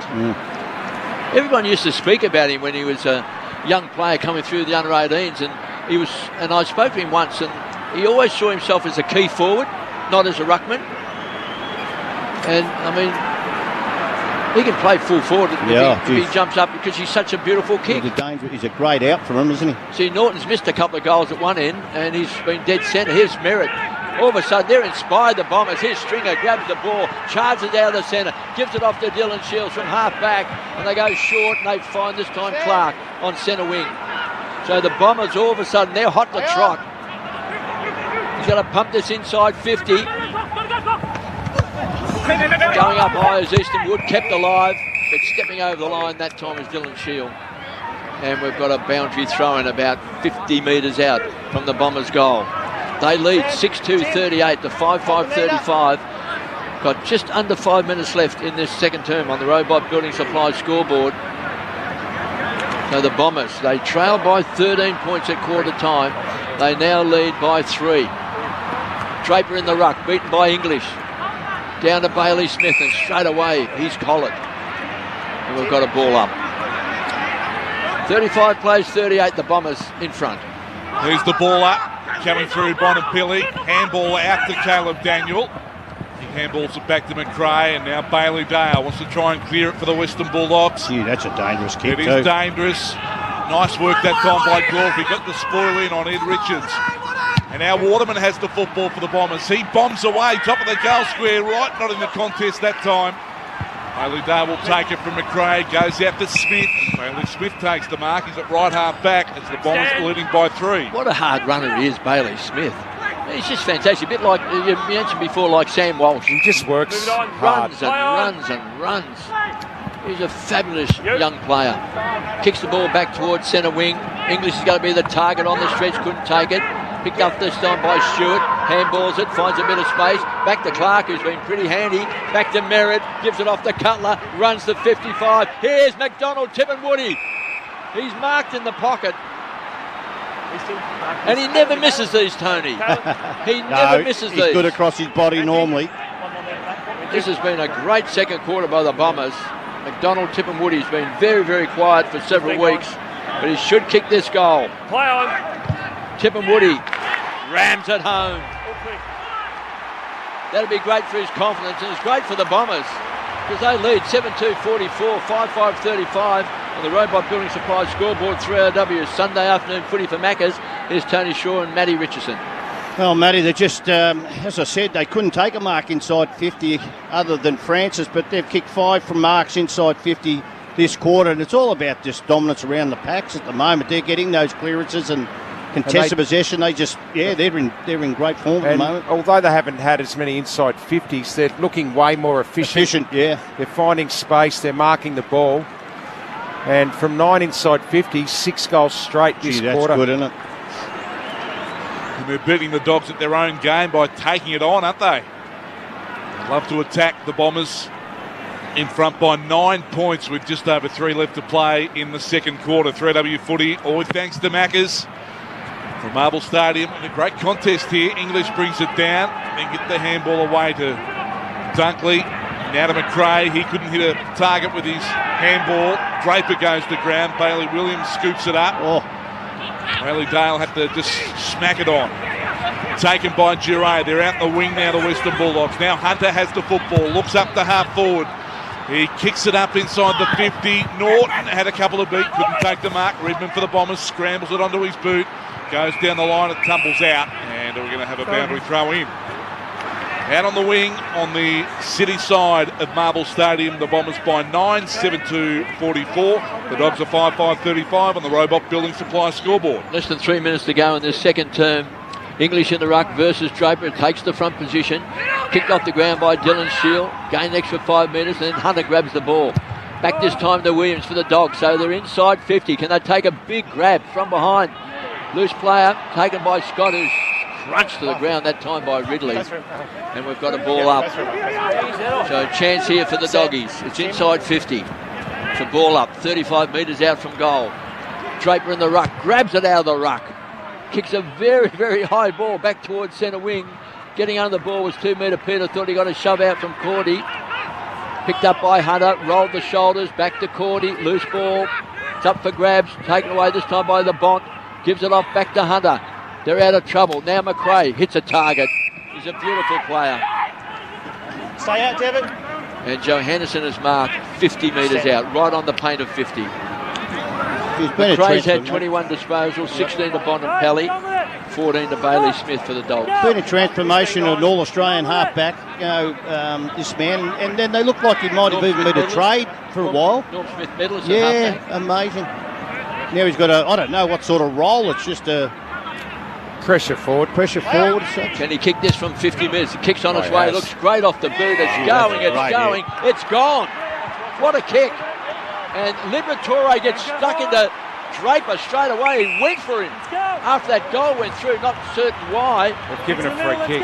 But he just attacked Draper. Let's go. Why? Something. He just doesn't like it. He's just got inside his head, I think. Why? That was a great kick by Johannesson. And so it this will be a free. Gets the Doggies back within 3 points. 6-5-41. The Bombers are 7-2-44. Which way, Richo? Robot Building Supply scoreboard. Essendon in the middle. Is he it? just ran at him for... Yeah. What for? Have you watched this? What happens here? Oh, he's down. He's at him in the square. On the ground. That's him on the square. See Libber on the ground. So he gets up. He wasn't happy. I think he thought it was Draper. I'm not even I don't sure think it was Draper. He's gone for the wrong man there. It was like he was a bulldog, wasn't he? I thought it was Redmond might have snuck off and give him one and then... went for the throat. Where's that sound effect does with the bloke making the dog, the dog sound? I thought he set a high free kick. He didn't. Thought he was like a bulldog, but no, we're back in the middle with the ball up. After it, English at ground level. Draper able to get the handball out. Bontempelli able to win a bean though. Oh, well done. Keeps going, Bontempelli knocks it on. They go inside the 50, the Dogs. Good work by Johannesson. He gathers on the bounce and then he kicks it into the forward pocket, and Redmond got a hand to it and knocked it over the boundary line. We'll have a throw in. 30 metres around for the Western Bulldog goal. Late in the quarter, second term, just over a minute left to play. Dogs are into attack. 3-point ball game in favour of Essendon. Umpire tosses it back into play. English and Draper. Draper got the better of it. Merritt knocked it forward. Goes back in after it again. Flipped the handball up, and Guelphy got boots the ball, but only as far as Williams. Bailey Williams has it for the Western Bulldogs. Yeah, good play for the Doggies across half-back. There's always been a bit of talk about their backline, but they've stood up well this year. A lot of those players are underrated. Here's Easton Wood, had an outstanding first quarter and kicked a goal as well. Goes back to Cordy. They're just sharing the ball around at the moment, the Doggies. So they go inside 50. Oh, too easy. And a great mark has been taken by Scott. It came in like a bullet. And Ben Rutten, the coach of the Bombers, looks on, not happy. Put it there, please. So you've got Scott, Johannesson and Garcia are playing that small forward role. And they're all intelligent players.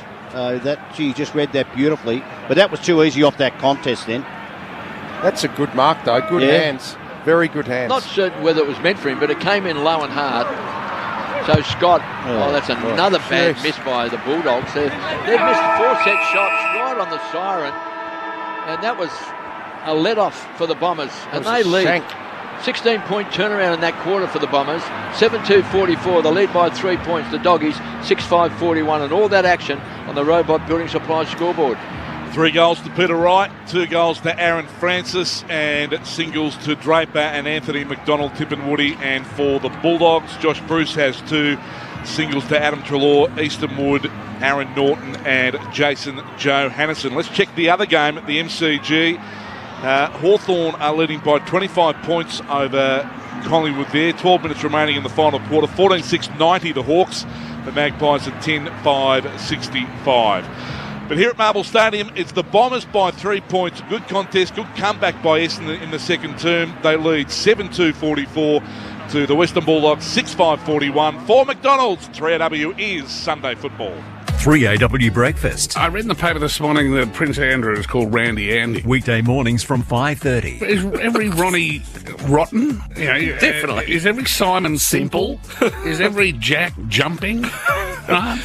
Or a flasher? With Ross and Russ. I just wonder how many Jumping Jack, Rotten Ronnie, Randy Andy, Simple Simon, how many names get branded? You might have Simple Simon come and go, I'm a very complex individual. 3AW 693. Welcome to Amy's Everyday Arena, where competitor Keith is pulling nails from the decking. Oh, the nail slips. Now he's spinning the hammer, round and round. Oh dear, not the telly! Luckily, unlike other insurers, Amy offers optional accidental damage cover on home building and contents. Who helps cover the challenges of the Everyday Arena? Amy does. Optional accidental damage at home cover is available with Amy Home Building and Contents Insurance. Exclusions apply. Before buying insurance issued by Amy, read the PDS at amy.com.au. Tyre Power have topped the customer satisfaction table again. That's right, Tyre Power received the coveted CanStar Blue Most Satisfied Customer Award for the second year running, making them winners 6 out of the last 7 years. We're proud and thankful to know that you voted for Tyre Power to receive 5-star reviews in every category of customer satisfaction. So when you need new tyres, go to the undisputed leaders in the field, Tyre Power. Visit your local owner-operator or find us at tyrepower.com.au. At Specsavers, every eye test includes an OCT Advanced 3D eye scan at no extra charge. Specsavers, proud sponsor of Healthy Living with Dr. Ross Walker. 7 p.m. Sunday on 3AW and podcast at 3aw.com.au. Have you been injured in a road or work accident? Morris Blackburn will get you the best possible outcome so you can get on with your life again. It costs nothing to know where you stand. Call Australia's #1 injuries law firm on 1800 111 222. Morris Blackburn, we fight for fair. Do you know how protective your face mask really is? Is it PPE Tech protected? PPE Tech manufactures tight-fitting P2 certified face masks. That means they're proven to filter more than 98% of particles. And better yet, they're made right here in Australia. Right now, get free delivery and save up to 40% off disposable P2 face masks. Don't settle for anything less than Australian-made PPE Tech P2 face masks. Order online at ppetech.com.au today. ppetech.com.au. If you run a local business, us radio listeners would like a word. A word about your garden centre sale. A word about your new online store. A word about your famous meat pies. Because you've got the things we want. But unless you advertise it, we won't know about it. So get on the radio. Then it'll be your store we go to. Your website we visit. And your name we remember. Come on. We're all ears. Advertise on radio and watch your business grow. For help with radio advertising, visit radioalive.com.au. You may know Pepe Sayer for their delicious Australian cultured butter. That's right, Gertrude, the round butter with a head on it. But Pepe Sayer has many other delicious goodies, like Pepe Sayer lemon curd and passion fruit curd. Plus, there's honey, peanut butter, coffee, cheese, and more. And we deliver throughout Melbourne weekly. Discover your new favourite Pepe Sayer product online at pepesaya.com.au. 3AW Footy Highlights. Nice work, Garcia. Got the handball out to Hunter. Hunter goes into the pocket. Here's Norton. Nice and relaxed. Leans back and kicks the goal. Takes the mark just outside the 50, and he'll go into Peter Wright, who takes the mark, but he's on a pretty tight angle. It's on its way. It's looking pretty good. He's kicked it. He has kicked it, Peter Wright. Well, Jackie's not quite certain what's happened, but the free kick's going to go to 2-metre Peter. Going for his second goal. He's a beautiful kick. Straight as a gun barrel. Puts it inside the 50. Goes deep, and Peter Wright brings down the mark. Comes in. He's got 3. The Bombers in front at Marvel Stadium. Runs to 55. Here's McDonald, Tippenwoody. He's marked in the pocket. Tippin Woody rams it home. That'll be confidence. It's great for the Bombers. Good quarter by the Bombers. They lead by 3 points at half-time, 7-2-44. Western Bulldogs 6-5-41. It is our half-time break. Thanks to Sheen Panel Service. Had a car accident. Call Sheen first. They'll handle your repair process from start to finish. Provide an accident replacement vehicle. Call 1300-REPAIR. Tony Shaw and Matthew Richardson. Richard, you're looking at a few of the numbers. What was the turnaround in that second quarter for Essendon?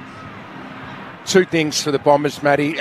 The contested possession was out of control for the Western Bulldogs in that first quarter. Well, it was basically even in the second. So they were able to get their hands on the footy. But the biggest thing for Essendon in that quarter was their efficiency, going inside 50. They've only had 19 entries for the game. They only had 10 in that quarter, but they were able to kick 6 goals, all from marks and that one free kick to 2-metre Peters. So their efficiency inside 50 was really good, whereas the Dogs wasted chances. We saw Norton miss a couple. We saw that miss at the end there of that second quarter by Anthony Scott. So a couple of things there that the Bulldogs need to fix up. You'd think if they keep generating as many inside 50s as they are, 32-19, then they probably should have enough, the Dogs. But some of the individual numbers, McRae has had 22 again. He's just a ball magnet, 6 clearances. Bontempelli 17 and 6 clearances. Hunter has had 15.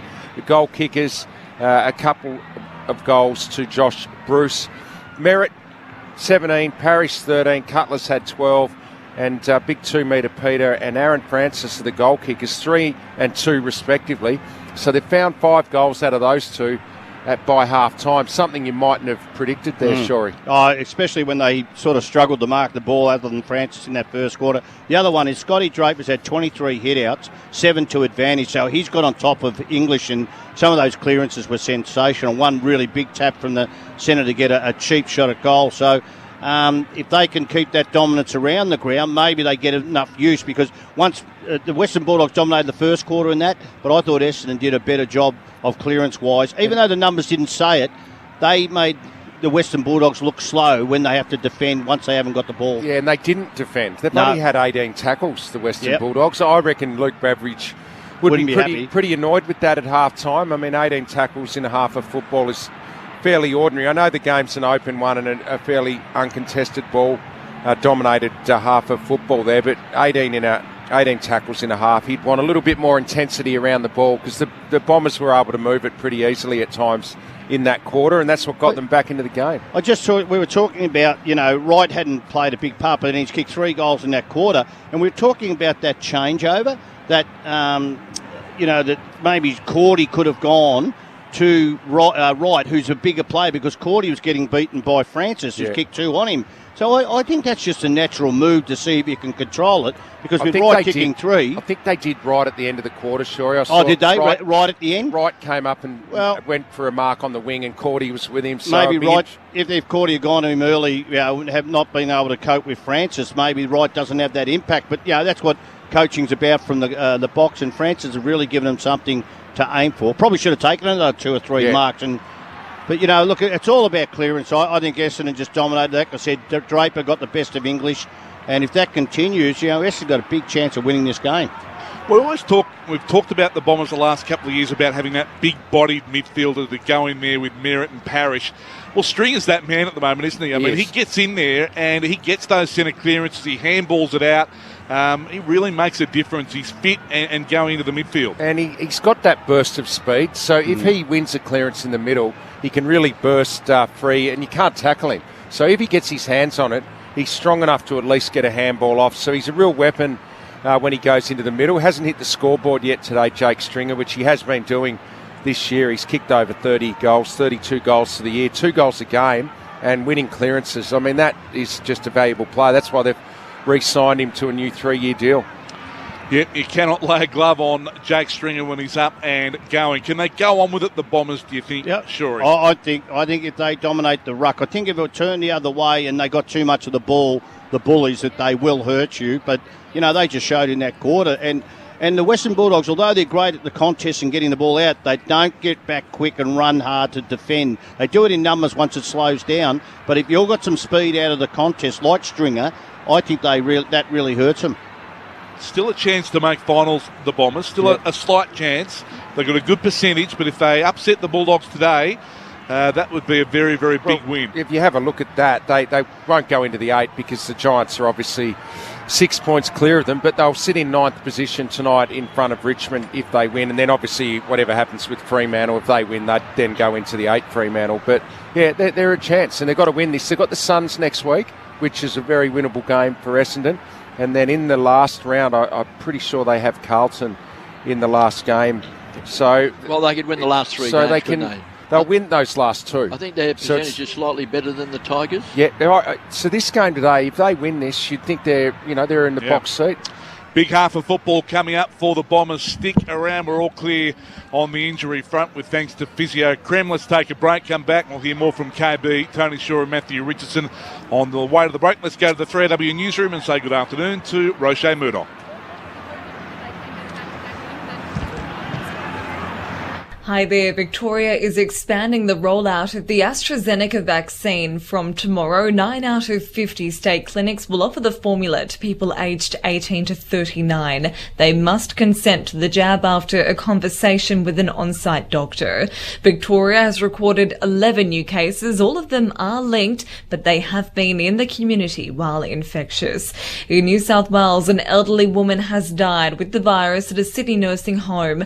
The state has recorded 262 new local cases and is expanding tough hotspot restrictions to include a further 12 suburbs. In Queensland, it's a tale of 2 lockdowns. Stay-at-home orders have been lifted as planned in the southeast, while the snap 3-day shutdown has been announced in the far north. A taxi driver has tested positive for the disease in Cairns. They've been in the community for 10 days while infectious. And there'll be more news after the football. If you're a dedicated fan of greyhound racing, the Watchdog app is dedicated to you. Watch every Victorian greyhound race, live and free. Download the app or follow Watchdog Racing on Twitter or Facebook and gamble responsibly. Proud supporter of 3AW Football. Tired of continuous muscle aches, pains and cramps? Abundant Natural Health's highly concentrated magnesium is all Australian, natural and organic. It's a powerful anti-inflammatory that provides fast, effective, temporary relief of pain naturally. Available in spray and gel. You'll find Abundant Natural Health Magnesium in selected pharmacies or at abundantnaturalhealth.com.au. Abundant Natural Health, the natural pain relief company. Use only as directed. If symptoms persist, see your doctor. To celebrate 50 years of Maccas, we're introducing the Mac family. And with every medium or large Mac Junior, Big Mac or Grand Big Mac meal, you'll get one of 6 free Maccas glasses, but only for a limited time. Available after 10:30am while stocks last. Experience the best at Harvey Norman. There's an HP laptop for everyone. Great all-rounder, the 14-inch HP, now $422. For an on-the-go workstation, get the HP 15-inch laptop. Only $794, save $200. Work, play, and create faster with the HP laptop powered by an 11th Gen Intel Core i7 processor. $1,298, save $300. Experience the best at Harvey Norman. Sasha has a restaurant. Her challenge. Renew her business insurance policy and save money. Sasha, your time starts... Yeah, it's all done. But how could you... I just went online to BizCover and got a business insurance pack. Saved me around $600. But I want more drama. Yeah, I don't.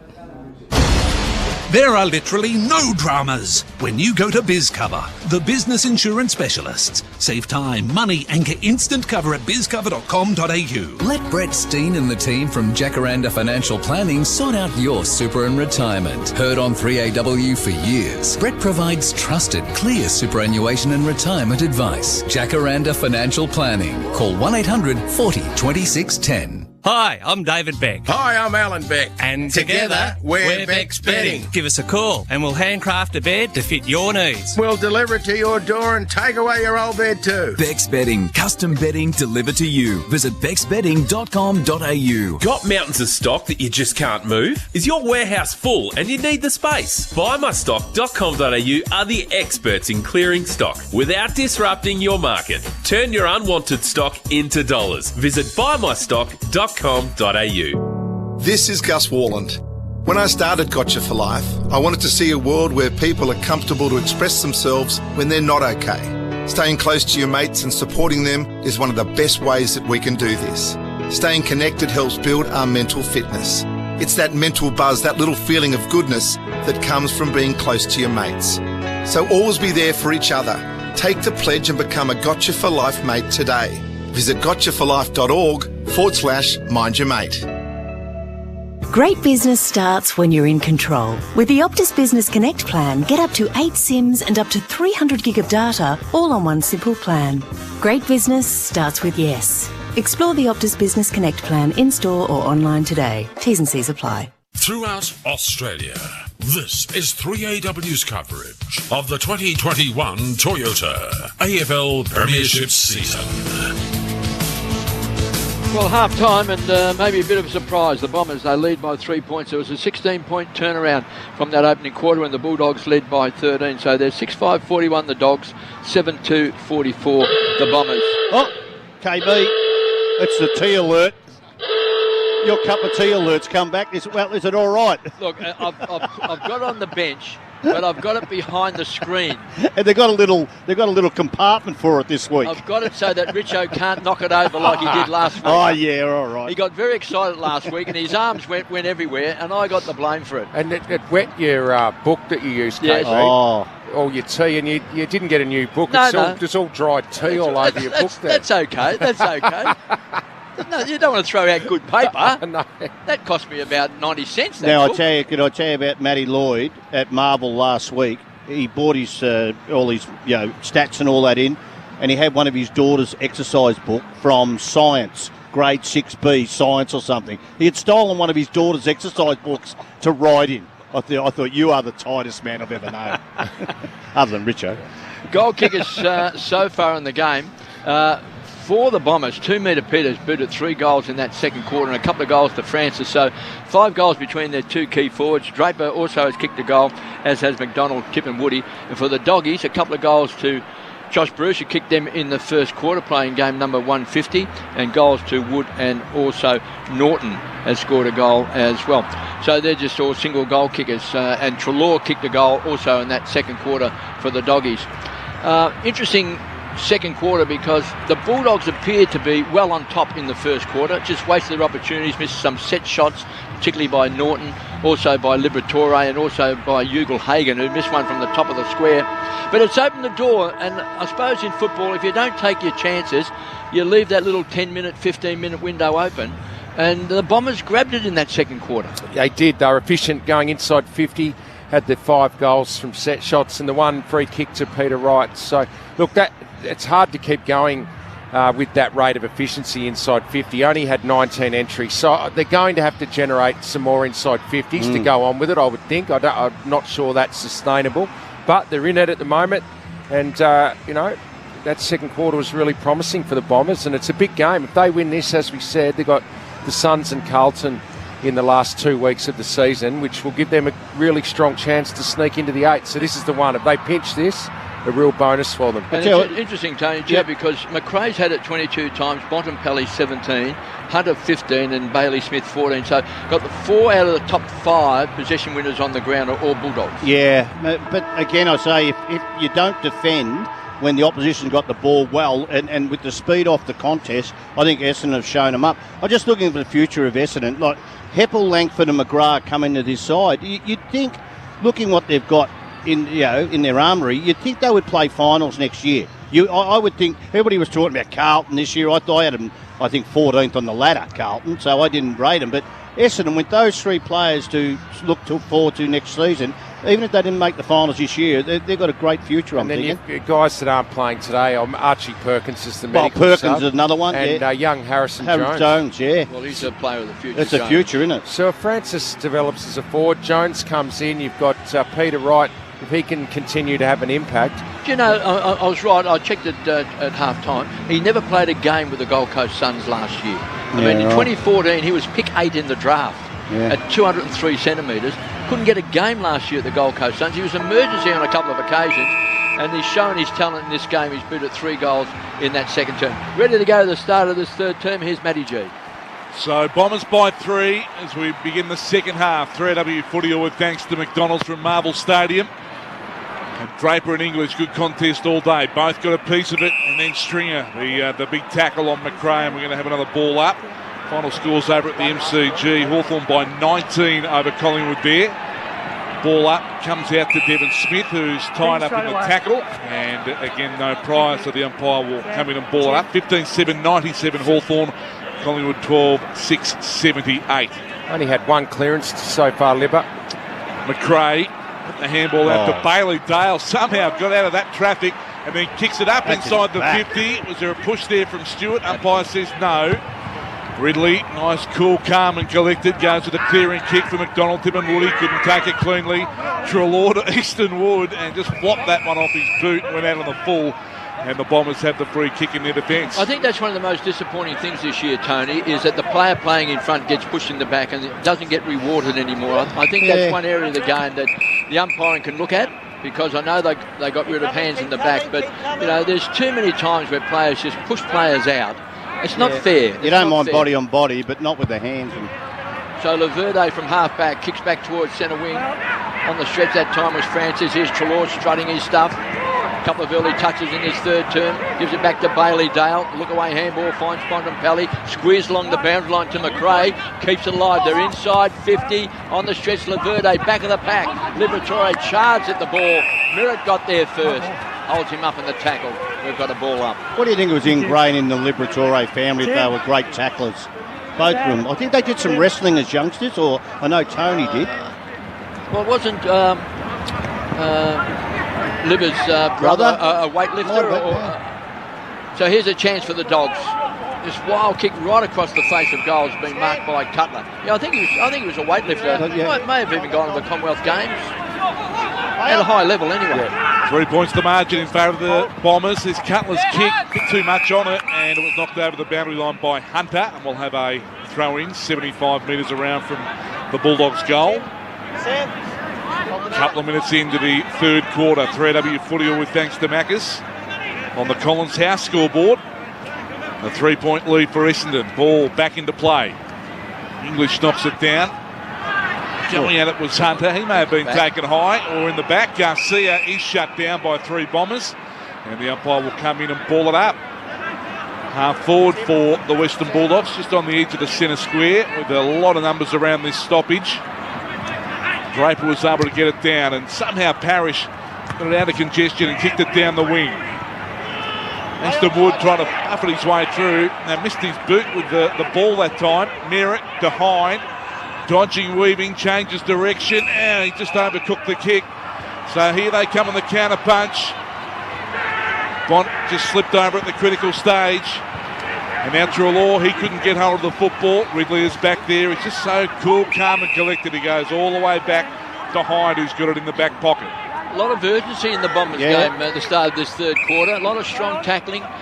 Put the Bulldogs under a lot of pressure. So Hyde, who loves to run with the ball, runs virtually to the paint of 50, hammers it back, and 2 metre Peter on the stretch against Shackey. Couldn't quite hang on. Shackey does well. Clever play.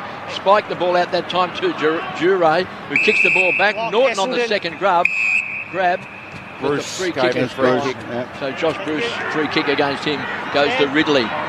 They lead by 3 points, the Bombers, 7-2-44. The Dogs, 6-5-41 as Ridley kicks back towards centre wing. 2 metre Peter again, jumped into the pack. Didn't get his hands on the ball. Well picked up by Shackey. Offloaded back to Bailey Smith. Kicked off the ground by Devon Smith. So it's a Smith attack at the moment at Marvel Stadium. Here's English. Stands up in the tackle. He's been dragged down. He's gone. Thank you. And we've got a ball up on centre wing. 7-2-44. The Bombers. The Doggies. 6-5-41. Here's Matty G. Here relentless at the moment. The Bombers with their tackling. As the ball up. Bontempelli, that's a throw. And they couldn't free the hands that time. Yeah, they're plus 15 in tackles, Essendon, and it's showing. The Dogs, you've got to get a bit more urgent here. Here's Dylan Clark. He kicks it inside the 50 for Essendon. Who's here to take the mark? Draper, and right got a hand to it. Chirac ground level, handball to Caleb Daniel, who gives it to Treloar. Rockets the kick back to the wing. It's the Bombers who've got it covered though. On getting back, they should be able to clear it. It comes out to Darren, who takes the mark. He's just backward at the wing. With the margin still sitting at 3 in favour of the Bombers on the Collins House scoreboard. So the young man picked up in the mid-season draft from the Tigers, Richard. Yeah, Tigers VFL. So that's a great story. So he kicks the ball deep and long. He was looking for Draper. Kicked off the ground that time. Here's Parrish. Grabs the ball. Offloads to Dylan Clark. Comes back to Parrish. Squeezed his way out of trouble. Finds some fresh air. Kicks the ball back towards centre half forward. Pounced on this time by Dylan Shield. Gives it off to Hine. Loves the run of the ball. Runs to 50. The kick's on its way. Not quite the distance. Not quite the accuracy. And it bounced virtually off the head that time of Aaron Francis. Josh. And we've got to toss back in. Hey. Just a metre around from the behind post. Come on. So a chance here for the Bombers. Chance in this third term. Neither side has scored. Boundary throw-in. 2 metre Peter. Here's a chance. Devon Smith twisting and turning with a quick snap. He hits the post and rattles the woodwork. They're on top though, aren't they? Behind. 6-5-41 the Dogs. The Bombers are 7-3-45. Just on top in general play. They've just got a bit more urgency. They know that September's still alive. Dale brings it back into play for the Western Bulldogs. He's got Shacky. Pity. So I said stand. Devon Smith. Parrish, I think it was Parrish moved off the mark. I called stand. He said stand. There it is. So Parrish here. Another ridiculous Devon Smith will take it. So that's the stand rule coming into play there. Richo and I agree on all these rules. Fair dinkum. The ruck nomination, the stand. Bontempelli's got it now for the Bulldogs. Spins out of a tackle, kept it low, and a bullet pass to Norton, who came out and takes it barrel-chested. And he'll go back and line up from 49. That was Darren Pritchard kicking the Jason Dunstall out at AFL Park in 1987. That was a beautiful. How good is it, though? That was a daisy cutter. Who used to kick to you like that, Richo, on the lead? Nathan Brown was good. Yeah. No one. He had to fight for everyone. He fought for every goal he kicked. Leon Cameron was a very good kick. Yeah. So here is Norton kicking it from just outside the 50. It's drifting towards the right, and it's hit the post right at the depth. So point for the Western Bulldogs, 6-6-42. What's he kicked 1-4? 7-3-45 Essendon on the Collins House scoreboard. 1-3. A couple of posters early in this third term. Back of the pack is Jure. His handball doesn't hit a target. Charging after the ball that time is Hine. Keeps it alive. Squeezed on the boundary line. Parrish was riding shotgun. So he backtracks and retreats. Goes all the way back to the goal square to Stewart, who rockets the ball to Laverde, who kicks the ball out wide.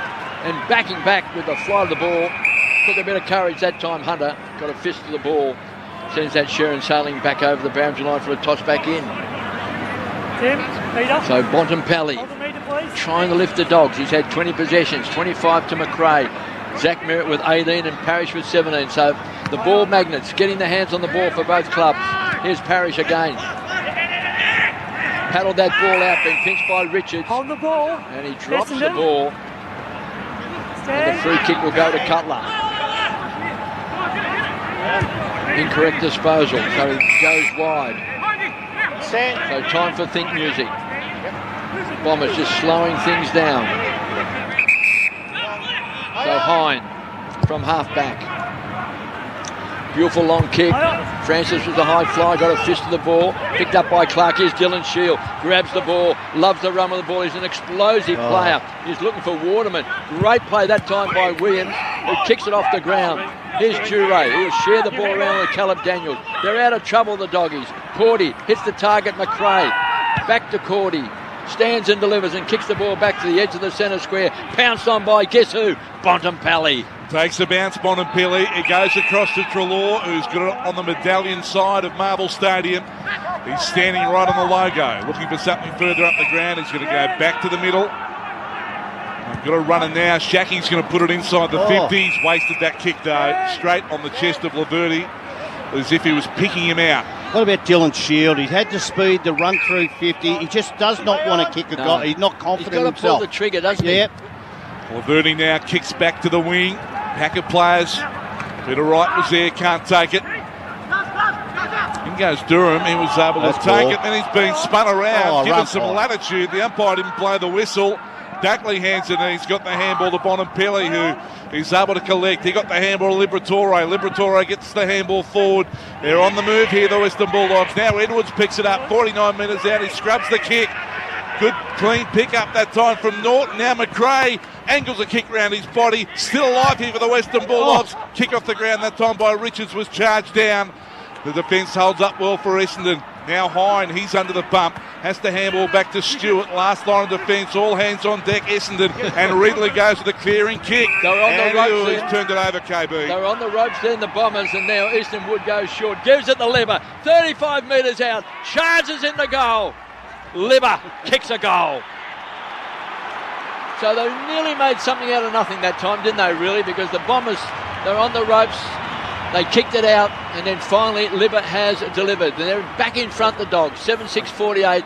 The Bombers, 7-3-45. Here's Richo. I think their pressure has just lifted a little bit. I think they've realised their urgency wasn't quite where it needed to be at the start of this third quarter, but it's really lifted in the last few minutes. And that goal came as a result of just continuing to hunt down the Essendon defenders. They couldn't find an outlet. Eventually, they turned it over. That's a great save, wasn't it, from Stewart? Yeah. Great smother. There's another Richards off the ground. Another forward that's gone back, Stewart. Lucky. Nice goal by Libba on the Yarra Valley Toyota replay. So a goal to Liberatore. The Doggies are back in front on the Collins House scoreboard. Investing for your goals just got easier at Collins House. Is that a Cadbury fruit and nut bar tattoo on it? It is. He's had nine inside 50s for the Western Bulldogs in this quarter of the 3, so... I think he's got Marge Simpson on there as well. Yeah, he has. I think he's going to go through all the sweet factory. He'll have a crunchy next, I suppose. Pollywaffle, maybe a pollywaffle. Oh, yeah. Dylan Shield got it to half forward. Merritt was tackled, picked up by Waterman. They're about 70 metres out from goal, the Bombers.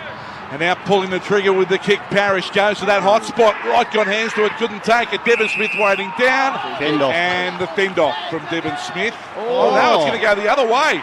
Goes against Shackey. And Devon Smith has ended up with a free kick. 30 metres out from goal, directly in front. We'll have to look on the Yarra Valley Toyota replay. Well, the original tackle from Shackey too high. Yeah, just had him around the other. We couldn't see it from this angle, but the umpire was right on that side. There it is. Yep. No doubt about the free kick. Yep, the umpire on the right side. We were blindsided, so Devon Smith on the runway, directly in front. He splits the middle. Bombers back in front. Collins House scoreboard, 8-3-51, Essendon. Western Bulldogs, 7-6-48. Tony Shaw, Matthew Richardson on 3AW footy for Maccas. He's an unusual player, Devon Smith. He's so undisciplined at times, but they've got him in there for a reason. He's tough and hard at it, but I think he does. His goal assists are pretty high. We know he can kick a goal when he gets a bit of freedom, but they've got.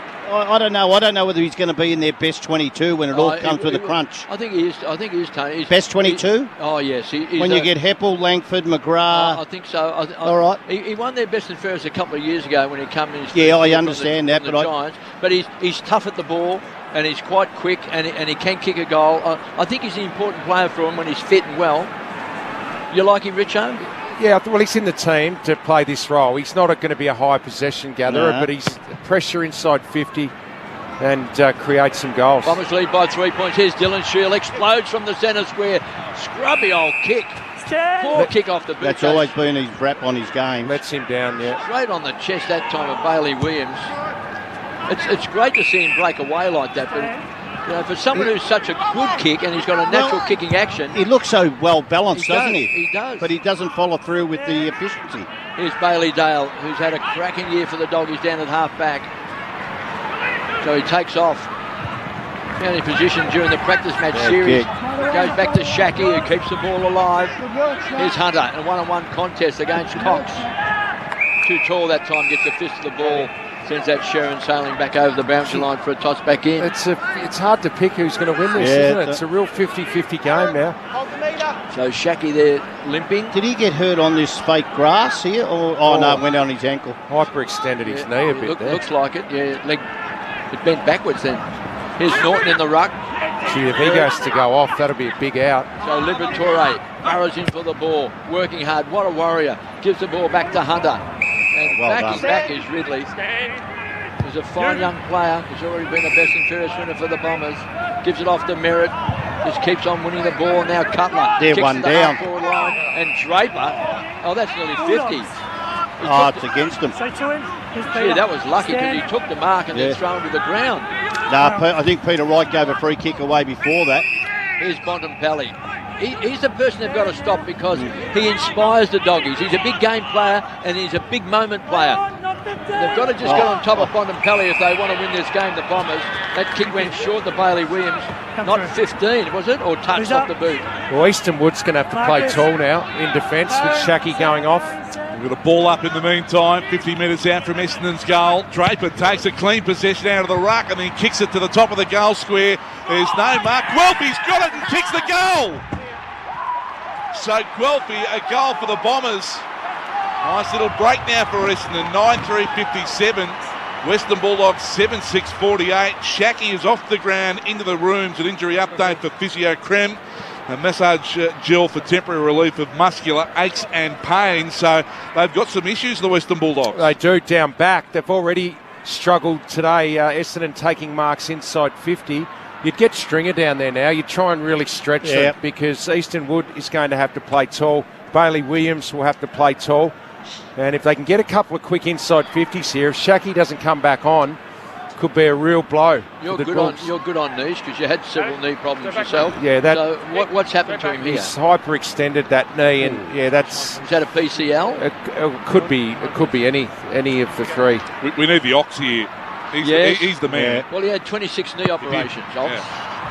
Here's English in the ruck, beaten by Draper, grabbed by Stringer, explodes out of the centre square, handballs and rockets it long, finds Clark, riding shotgun is Merritt to the half-forward line. A great build-up by the Bombers. Has been marked by Waterman, who's a very good kick for goal. Need I say that, Tony? Yeah. Norton had to go in the ruck there for a while, so now they've made a change. And Rourke Smith, they've got their sub ready to go. So here's Waterman.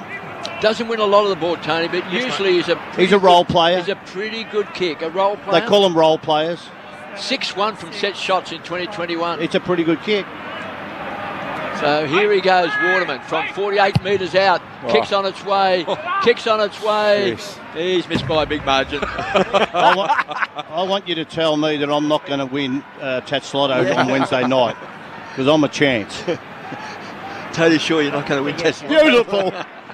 Here's Matty G. So a 10-point margin now in favour of Essendon. Shaki's warming up on the boundary line, zigzagging.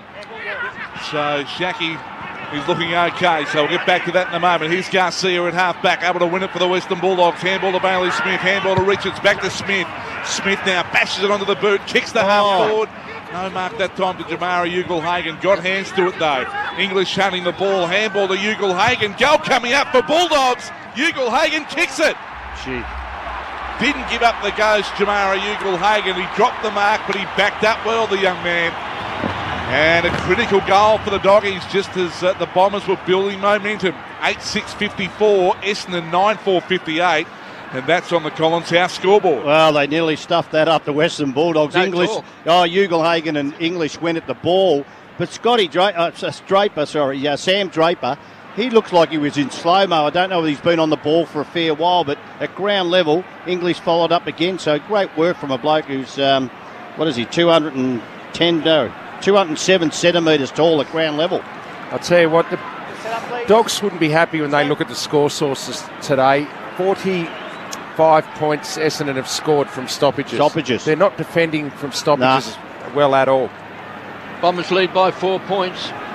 All that action on the Collins House scoreboard. Shaki's back out. Investing for your goals just got a lot easier. Goals are pretty hard to come by in this game. Taken away by English. Hammers the ball back inside 50. Oh, big pack of players there. Here's Josh Bruce, grabs the ball. Good, strong tackle. Brings him down by Gleeson. Picked up by Redmond. Zigzags his way out of trouble. Runs smack bang into roadblock in Ugle-Hagan. But they get out of trouble, the Bombers. Cutlass handball didn't hit a target. Picked up by Gleeson. Here's Hines. Tries to step around Johannes and steps over the line. Very unhappy with himself and slams the Sheridan into the turf. Thank you. Gee, Hine was disgusted in something in play, and he's bounced the ball away from the boundary umpire. Could have been a free kick for, as they say, time wasting. I've seen them play those before. Yeah. You're supposed to just drop it on the ground. I gave a few of those away, sure.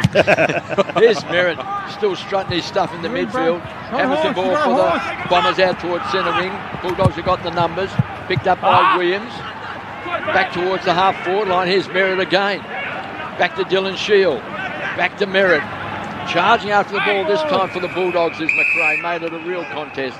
And we've got a toss back in now. Doesn't look good. Shackey, just tell us what's happened with Shackey there, Tony. Well, he's come out, he's done a few run-throughs, but now he's going back. Unless they're going to re-strap it a different way, that's not a good sign, you wouldn't think.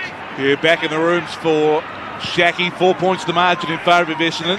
There is the throw-in. McRae wins it. Handball to Treloar. He's been swamped in the tackle. They're holding the ball. Stop.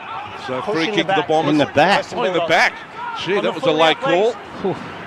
Stand, time back on. So Treloar lucky there.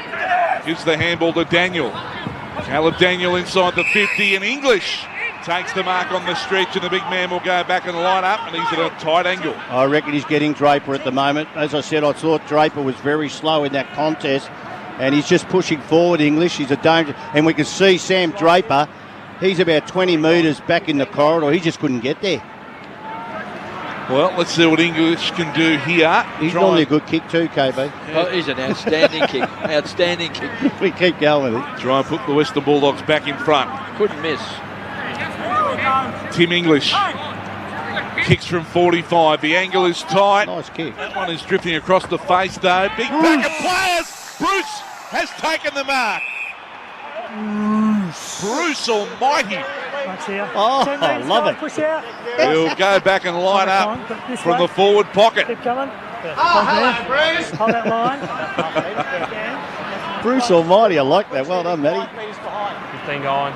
So Josh Bruce set up here for the round the corner kick. This should be pretty easy fodder for him. Oh, no. He's given that a fair bit of height, and he's missed it. Well, missed two of those. I said that should be pretty easy for Josh Why Bruce. did he kick it so high, Richo? I don't know. He got the belly of the ball. He just missed. He just mucked it up. That's 3 points the margin now in favour of the Bombers. It might be costly the Doggies. They've done that on about 4 or 5 occasions now. They've missed set shot goals from close in. Their key forwards have kicked between them. So Merritt at centre half back. Big quarter for Zach Merritt. He's had it 22 times for the Bombers. They've missed 5 set shots, the key forwards. String was a high flyer. Picked up by Durham. Goes short. Finds Devon Smith. Zigzagged his way out of trouble. Finds some fresh air. McDonald, Tip and Woody. Can he break the tackle? Handballs to 2 metre Peter in the goal square. He goes bang! And he rams it home. And he's got 4 big ones.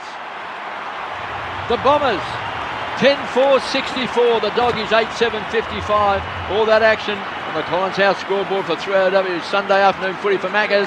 Here's Tony Shaw, Matty Richardson. 12-point turnaround. Bruce just misses an easy goal down one end, and they kick it in and they go the length of the ground. So that these misses are costly, really costly in a tight game. 15 shots to 14 shots, but Essendon 10-4 to 8-7. So they're really could be costly by the end of the game. Shackey back on, boys. Good news. Peter Wright coming off for a sit-down, KB, after that. Well, I'd leave him on the field. He's kicked 4 goals. That might be a best for him, a personal best. Oh, what was Cordy doing? Just having a look at the replay. What did you see, Shorey? Well, Cordy, he couldn't impact the play, and he left right where another 2 of his teammates were already pressuring the ball. He was in no man's land. You just stay with him, try and let him kick over your head. And Wright was gifted a goal as a result. Back in the middle, Bonampelli trying to get something going. Handball, Mr. Law, picked up by Parrish.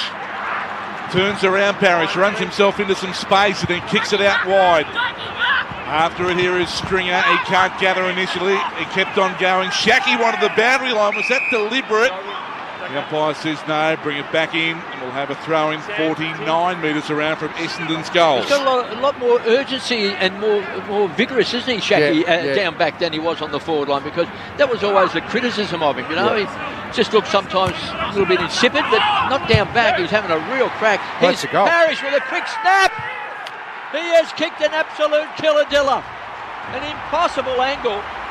And all of a sudden, the Bombers lead by 15 points. They may play finals yet. 11-4-70 to 8-7-55. All that action on the Collins House scoreboard. Make that 51 points from stoppages now. That was shocking, that. If you look at the defensive effort of Western Bulldogs, he's boundary side, which is where all the space normally is in that area, because they feed out of it. That was just horrible defensive work. No one one thing goal side, but pushing him out of the corridor. Let's have a look what happened. Oh, yeah, that was Treloar. If that's his man, he won't want to see that review during the week. Well, didn't even put time into him. This would be a huge upset. 4.5 minutes remaining in the third quarter, and the Bombers are out to a 15-point lead. Well, we've had several upsets this round, haven't we? No one wants to be flag favourites, KB. Or get in the 8. So we're back in the middle. Draper wins it down. Stringer trying to hit a target with a handball. Unsuccessful. Taken by Bontempelli. He kicks the half forward for the Doggies. Bouncing football back there is Hine. He can't take it. Garcia goes in, wins the football, spins out of trouble. Top of the goal square, Norton can't take the mark. Recovers at ground level. Handball missed Dunkley. Great pressure by the Bombers in defence. Hine's got it now. Just backpedals.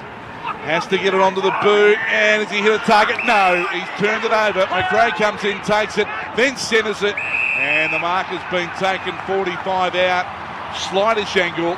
And it's going to be the Bont to go back and try a goal for the Western Bulldogs. Gee, Nick Hine, what are you doing? You're 15 points up and, control the game, kicking across goal.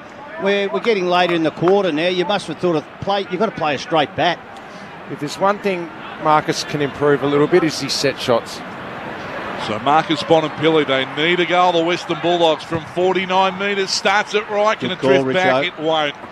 It'll go through for a point. So 14-point margin now in favour of Essendon. They go to 8-8-56 Western Bulldogs.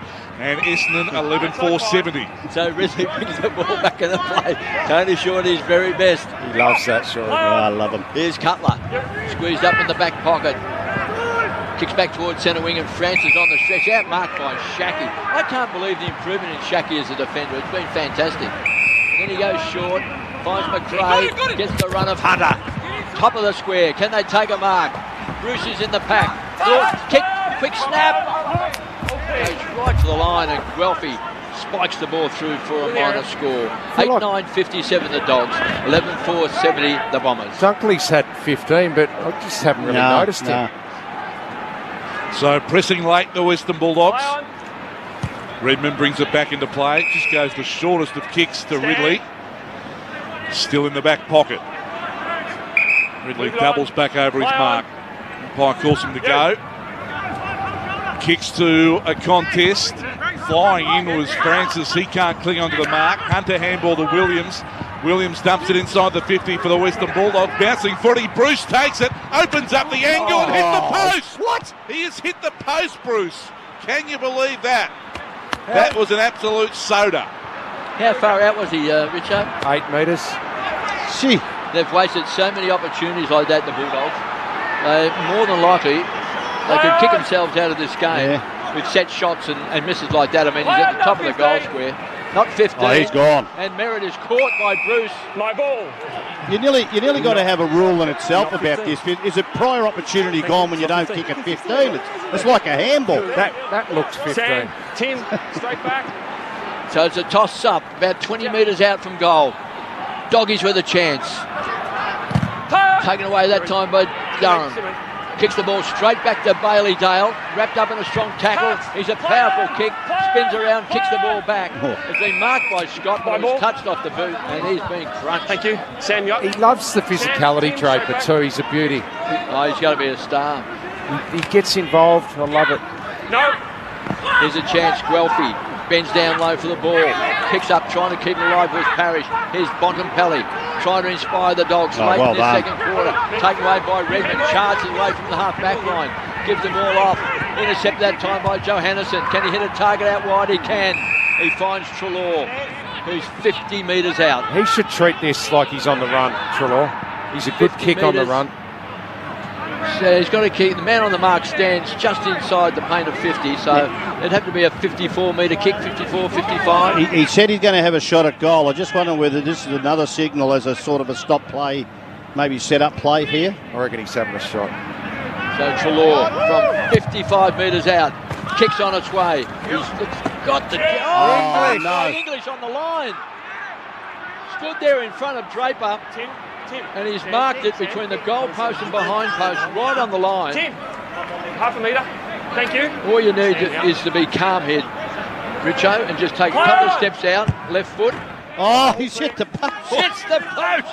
The Bulldogs could be kicking themselves out of this game.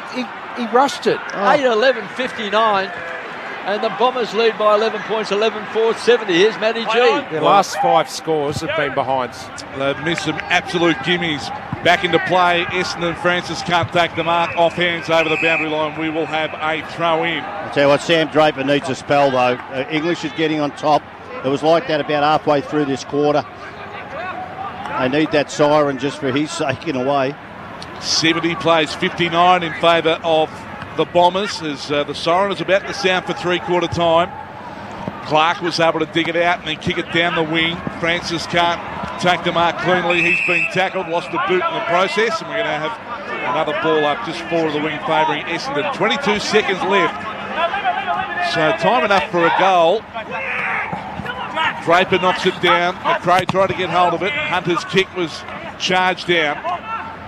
In there, Bonampili got the handball out. Hunter, boundary line close. Hunter's been tied up by Stringer. She was given some latitude that time. Loose ball comes out to Merritt. Merritt gives the handball to Parrish. Parrish now centres it up. Looking for McDonald to Woody. Off hands, Guelphy. Siren sounds and beats the Bombers just as they were surging forward again. And three-quarter time at Marble Stadium, and we have a ball game on our hands. The Bombers lead by 11 points, 11-4-70. Western Bulldogs 8-11-59.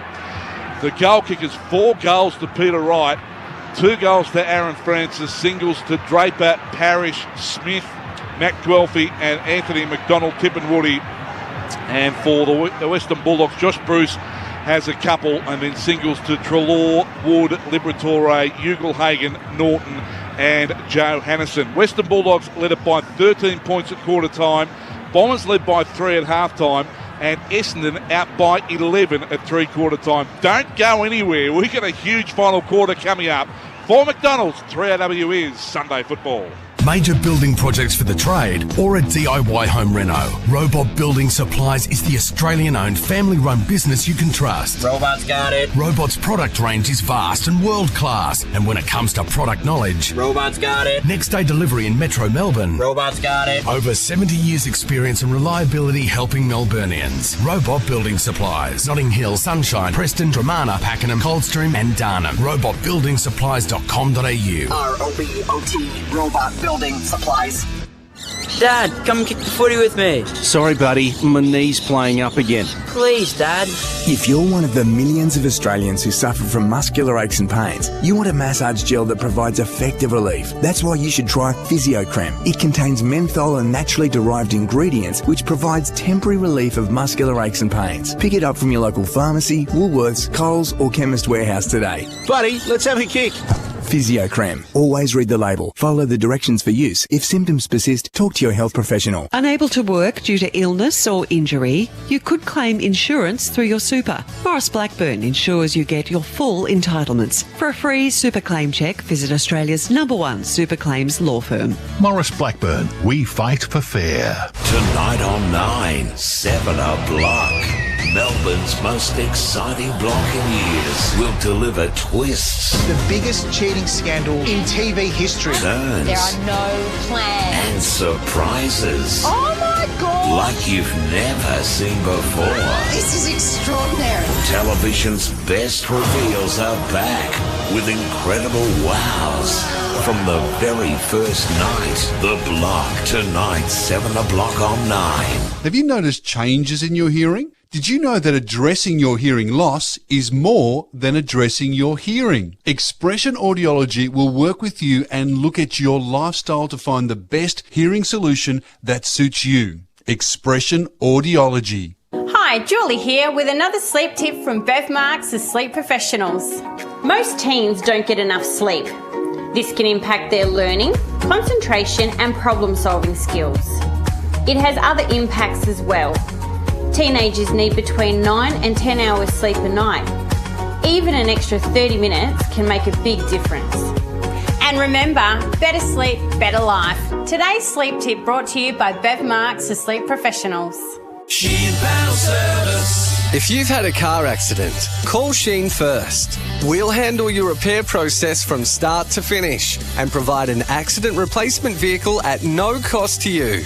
Rest assured, we use genuine parts and provide you with a lifetime guarantee on all repairs. So remember, call Sheen first on 1300 Repair. We'll take care of the rest at one of our 26 locations across Victoria. T's and C's apply. Sheen Battle Service.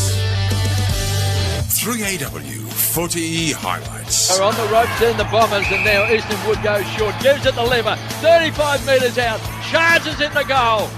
Liver kicks a goal. Right, got hands to it, couldn't take it. Devon Smith waiting down. And the fend-off from Devon Smith. Oh, now it's going to go the other way. Goes against Shackey, and Devon Smith has ended up with a free kick directly in front. He splits the middle. Bombers back in front. Kicks it to the top of the goal square. There's no mark. Quelby's got it and kicks the goal. So Quelby, a goal for the Bombers. Nice little break now for Essendon. Here's Parrish with a quick snap. He has kicked an absolute killadilla. An impossible angle. And all of a sudden the Bombers lead by 15 points. They got out to that margin, 11-point lead at three-quarter time. Essendon 11-4-70. Western Bulldogs 8-11-59. 3AW footy all with thanks to Macca's. Don't forget to celebrate 50 years of Macca's. We're bringing back the custard pie, introducing the new birthday McFlurry as well. Let's hear from Matthew Richardson and Tony Shearer ahead of a huge quarter here at Marvel. Well, that was the quarter that the Western Bulldogs just wasted far too many opportunities, and it might bite them in the end. I mean, they keep getting the ball inside 50, 48 inside 50s to 29, but they're just not converting when they get in there. And Essendon are more efficient when they do go inside 50. So it'll probably come down to that in the last. You'd think the Dogs will probably have more opportunities, Shorey. Yep. But can they convert? They haven't been able to today, and they've got to start defending from the stoppages a little bit better as well. 51 of Essendon's points have come from stoppages, so they're just not defending on the spread as well today either. Yeah, it's a great return. You know, like you said, 29 inside 50s, but you've had 15 scoring shots. Yeah, every second time it goes in, you score. So either the Western Bulldogs haven't been able to defend. A lot goes in with the ruck here, because I just thought Sam Draper, can he see this quarter out? I thought English got the best of him in the second half of that quarter, but they just didn't kick straight. Two great young ruckmen, 22 years of age, Draper, 23 English. Here's McRae, throws the ball over his head, been spiked on that time by Merritt. Ball comes out to Bontempelli. He just inspires the Bulldogs, kicks the ball back to the half-forward line, and getting back is Stewart. Takes a good, strong grab for the Bombers. At half-back. So Stewart to send the Bombers back to the half-forward line. 2-metre Peter on the stretch, couldn't quite take it. Picked up by English, they backtrack and retreat, concede ground, they go back to Williams for the Dogs, kicks it back to the half-forward line. Big mark taken by the astronaut. It's going to have no one to kick to it. Just hits the ride on Virgin Galactica. The astronaut grabs the ball, kicks it inside 50. Roos is the high flyer. Got into the back that time of Verde and takes the free kick. Well, Bruce had to run from where Norton marked the ball to get back to compete then. 11-4-70. The Bombers. 8-11-59 the Doggies as Laverde powers the ball back towards centre wing. He does on the outer side. Good mark to Peter Wright. He's the man playing in front that time. Go around. Stand. So Wright has the football for the Bombers. He's just on the defensive side of the wing. Kicks it to half forward. Francis was there, impacted it, knocked it to the boundary line. It's over, and we will have a throw in. Yeah, been a great contest, English and Draper. Who would you give the points to at this stage, Shorey? I thought Draper was good early, but I think English should just start to get him endurance-wise. Draper wins that one down. Clark emerges with it. Good work that time from Parrish to Redmond. Kick inside the 50, a bit haphazard, but a good mark to Peter Wright, who took the mark at its highest point on the stretch. Will go back and line up for his 5th goal. Wasn't pretty coming in, but Peter Wright was equal to it. Well, when you're that tall, and Shackey we know is not small, but I love those quick kicks, because the defenders have got no hope of getting or put you offline, and the unknown sometimes suits the forward. This will equal his career best. Shackey comes in, Peter Wright comes in 48 metres out and kicks it over Shackie's head for 5. 5 goals to Peter Wright. That equals his career best. And the Bombers extend their lead to 17 points. They go to 12-4-76. Western Bulldogs 8-11-59. Matthew Richardson, Tony Shaw on 3AW Footy. He's only had 6 kicks, but he's kicked 5 goals. And down the other end, Aaron Norton has kicked 1 goal, 3. Bruce has kicked 2 goals, 3. And Francis has kicked the 2 as well. And you just got to convert. And he's a beautiful finisher, isn't he, KB? He's always been a great kicker. Yeah. I've always been a fan of Peter Wright's and never understood why he hasn't taken the next big step. Extraordinary. That mark, that was a hard over mark his to back, take, it was wasn't it? over his head, as him going behind him. And it just stuck in his hands. I still reckon Cordy might have been the best matchup for this bloke. So Draper in the ruck, taken away by Parrish. Parrish and Merritt starting to up the ante a little bit around the ball. Kicks a high ball back. Holding. Now there's a whistle. Bulldogs, Easton Wood. So free kick. He's got to go. Oh, Easton Wood's got a blood note. So he's got a Blood cut rule, shin. Western Bulldogs have blown time already. Got a cut shin. Bailey, he'll take the kick. You have to go off the blood rule, mate. Hold, Bailey. So Bailey's got a blood rule, so you have to hold it, please. Did he gash his chin or something there, Tony? Yeah, must have maybe come down on someone's head. It's got his teeth, is it? What happened here? Right, his opponent, his teammate. It's his teeth. Yeah. That's the elbow of Bailey Williams got him. I hope he had a mouthguard in. Might have lost a couple of ivories. So Easton Wood is off the ground. The Bulldogs are struggling. 8-11, 59. Yeah, now. 12-4-76. What do you think, they're tusks or something? So the Doggies, they take the free kick and it goes to Shackie across half back. So Shackie wants to play on quickly, offloads the ball, riding shotgun. That time was Bailey Dale. That's a beautiful kick, and he finds Fontaine-Pelly, who generally lifts the Bulldogs on these occasions. Goes back to Dure, who angles the ball wide. So it's a big transfer of play from one side of the ground to the other. Picked up by McRae. Deft little kick, finds Hunter, squeezed along the boundary line. Astronaut came out, got nudged out of the contest by Ridley, kept alive by Hine. Merritt hunts the ball as well. Chance here, this time for Scott. Stands up in the tackle. He's been crunched that time by Merritt. Redmond is brought down just 15 metres out from goal. 8-11-59, the Dogs. The Bombers are 12-4-76. Can they keep their season alive, the Bombers?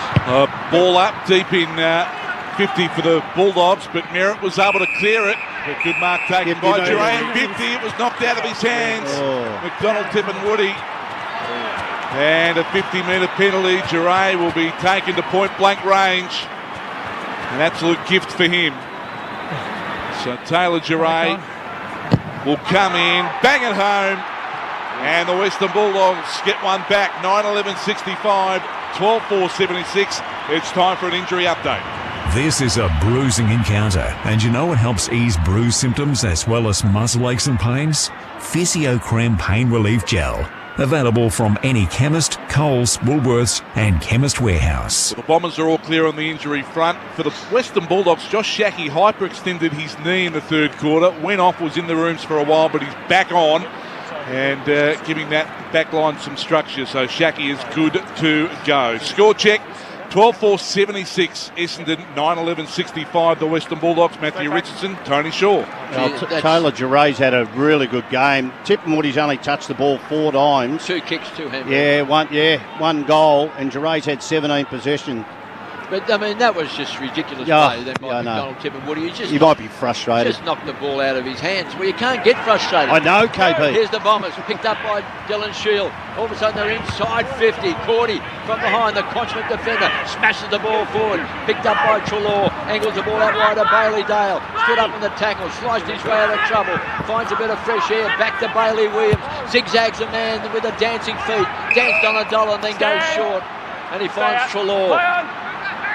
First game for a long time. He's been okay for the Doggies. He gives it off to Bailey Smith, and that's a beautifully weighted kick. It's a searching kick, and he finds Scott Eastonwood coming back up the race. So the Bulldogs inside 50. English in front, playing in front of Draper, has marked for the Dogs. Well, Tony Shaw, you picked it. Yeah, he's just getting him aerobically. He's pushing deep forward. We know he's a dangerous forward when he does go there because he gets very high when he gets his hands up, but Draper can't go with him at the moment, so that's something Essendon might have to look at. Just to get him back within 5 points. So English is on the runway. He's 35 metres out. He's on a 45-degree angle. Kicks on its way. Magnificent off the boot. Here come the Dogs. 10-11-71. Bombers 12-4-76. Here's Richo. 3OW Sunday afternoon footy for Maccas. He's a nice looking kick, isn't he? He is. He's got a great technique. You know, sometimes guys that size can be a bit awkward with their kicking, but he's just really fluent with his kicking motion. And you know what he does? He picks up the flow of the play up ground. Like he reads it like a genuine forward. Yeah. The only problem is 2 metre Peter might have to go into the ruck and then you lose his offence down forward. So who's going to be the next option? I think English could play as a forward. There's no doubt about that. But he's a good weapon to have when he can move forward out of the ruck. So back-to-back goals for the Western Bulldogs. 5-point margin now. 12-4-76 Essendon, 10-11-71 the Doggies. 3W footy for Maccas. We're back in the middle. Still plenty of time. 15 minutes remaining in this final quarter. Draper got the better of that. Taken by Stringer out of the middle. He drives it forward, goes to the pocket. Out comes Waterman. Takes the mark. She's hard to stop Stringer when he's off to the races out of the middle. Waterman will take his shot on a tight angle from the right forward pocket. He is a good kick at goal. So missed his last set shot though, it's going to be said. If he kicks this, another goal from stoppages. I tell you what, the defence of the centre bounce forward of the contest has been horrible by the Western Bulldogs. Essendon got through that too many times. It's been ordinary. It was good win by Draper in the middle to get things going for Stringer after being beaten by English, who just kicked that goal. So let's watch Waterman moving in tight angle, leans over the ball nicely and kicks the goal. A dead-eye dick. So the Bombers kicked their 13th, 13-4-82, 10-11-71. 3W footy for Maccas. Here's Tony Shaw and Matthew Richardson. He's so strong. You can't tackle Jake Stringer.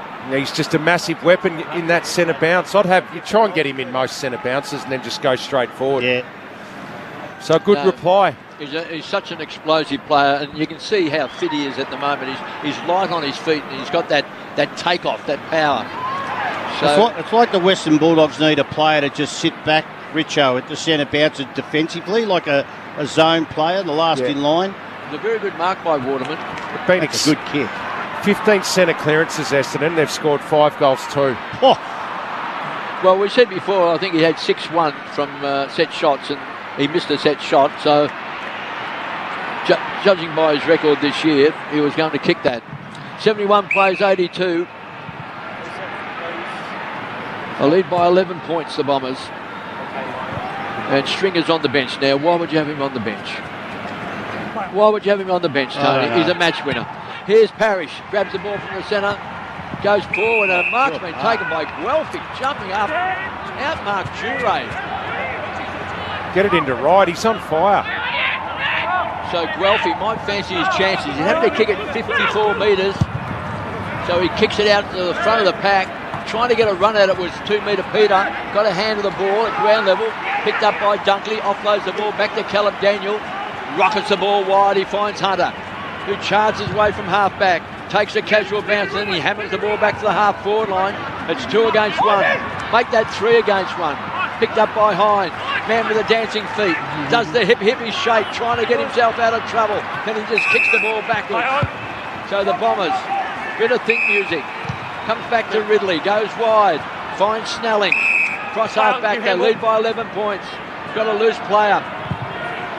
Cutler goes wide and he finds Guelphy. So Guelphy marks in front of the interchange gates. They lead by 11 points.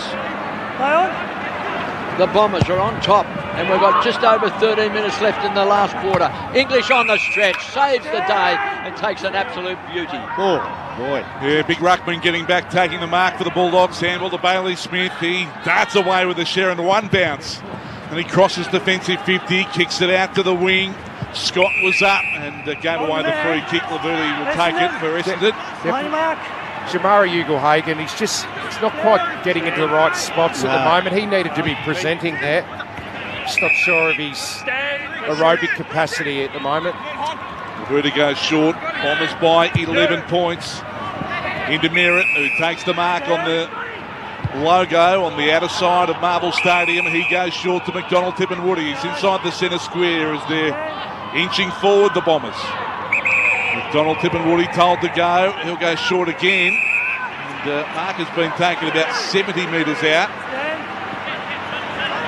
Sheila's going to go inside the 50. He'll go to the forward pocket. And mark has been taken by Snelling. So Snelling is tied again in that right forward pocket and will go back and line up, settle himself and have a crack. That was one hell of a kick, Tony. So quick through the air. It's a beautiful kick. Great kick by Shield to get it into him. Well, I think it's amazing though. You reckon Hunter was doing the right thing by playing in front, so he didn't get him on the lead, but there was so much depth on it. Here's Will Snelling. This is a big kick. Starts it right, and that's where it stays. Through for a point. Bombers go to 13-5-83. Western Bulldogs 10-11-71. Richo? Still only had 28 tackles, the Bulldogs. They lead by 2 straight. Kicked the Bombers 13-5-83 to 10-11-71. So Bailey Dale.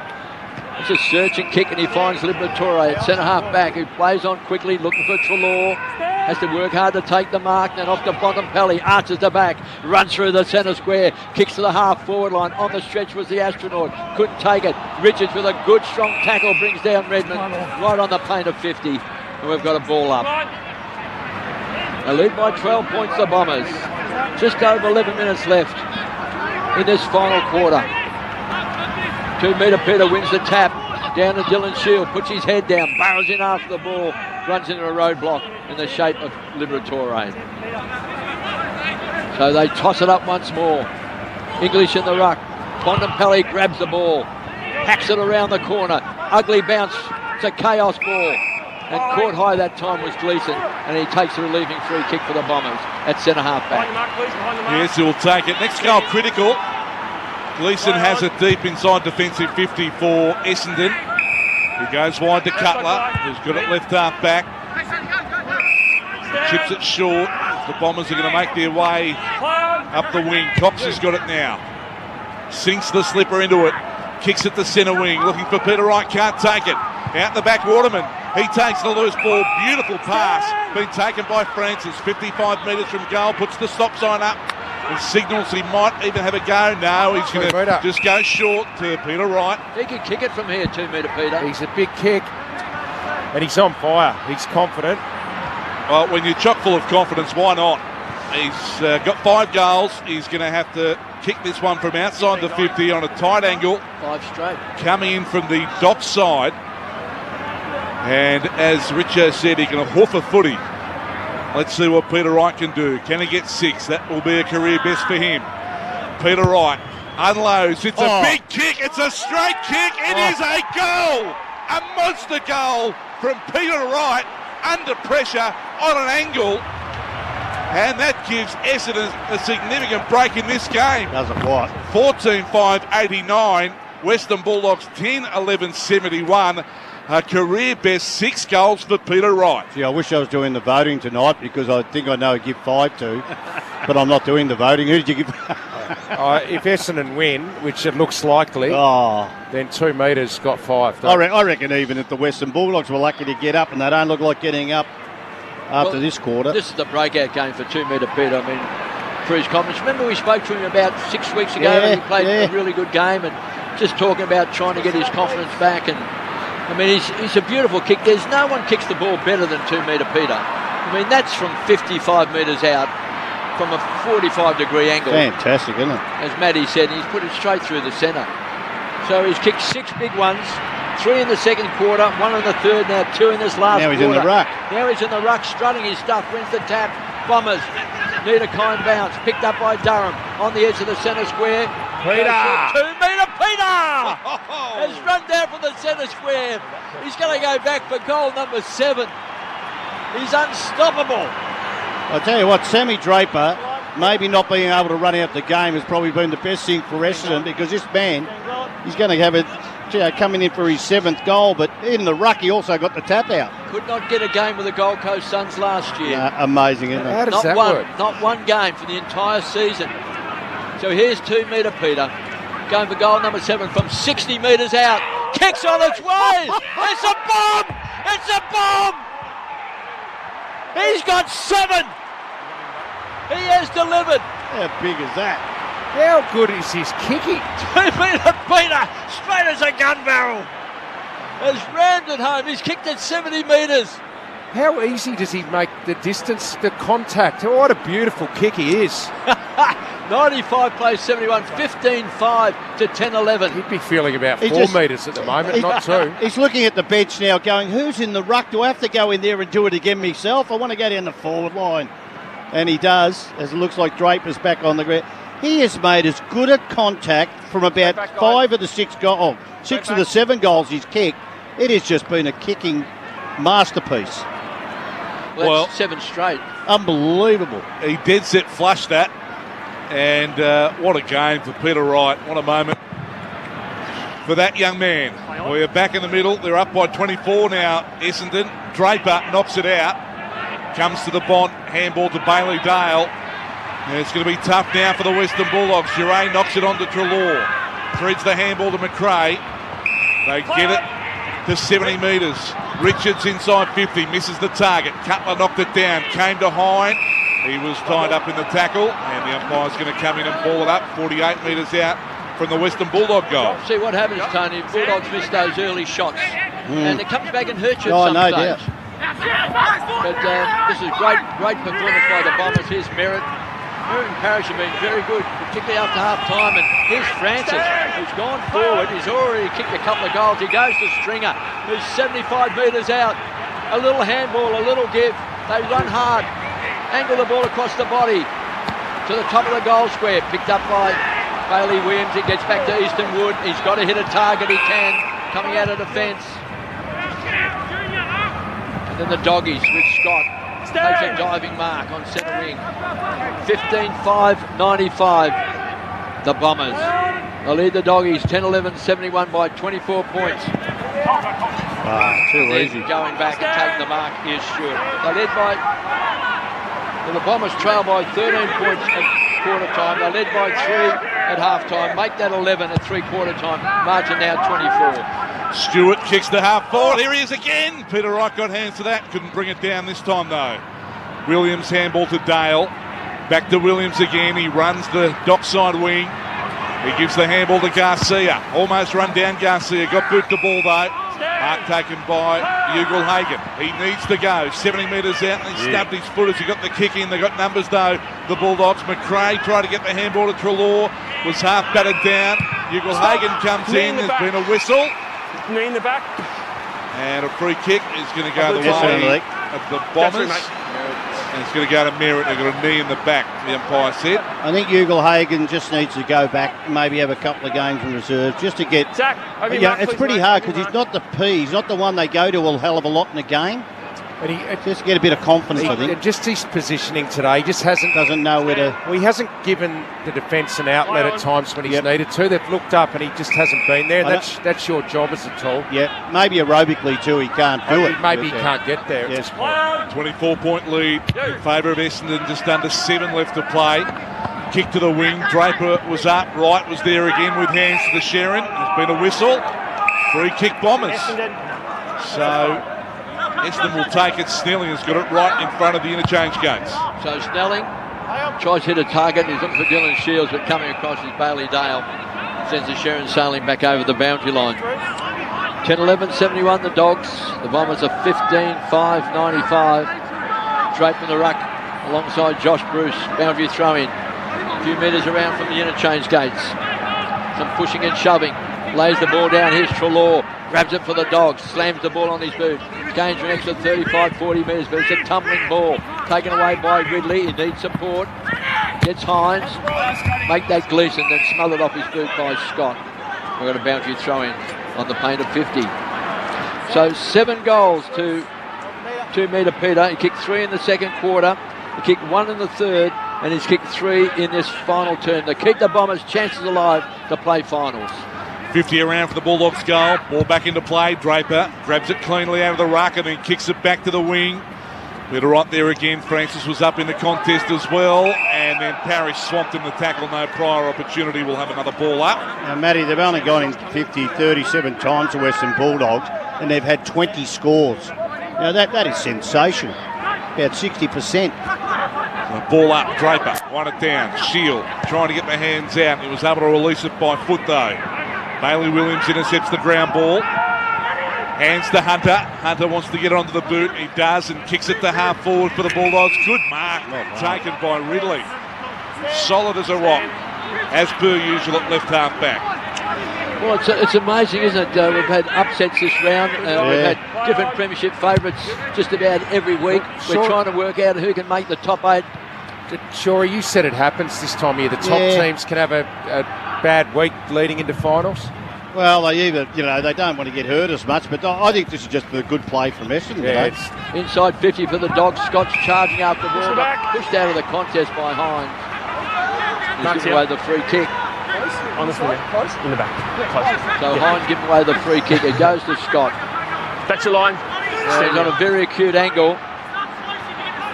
He'll have to kick it from 35 metres out. He's got very little daylight between the posts. 1 more metre around. Can't start there. Thank you. Stand. So he's over the boundary line. Play on. Kicks on its way. He might have pulled it a bit too much and puts it through for a behind. 10-12, 72 the Dogs. The Bombers on their way to victory. 15-5, 95. Just under 5 minutes left. Here's Matty G.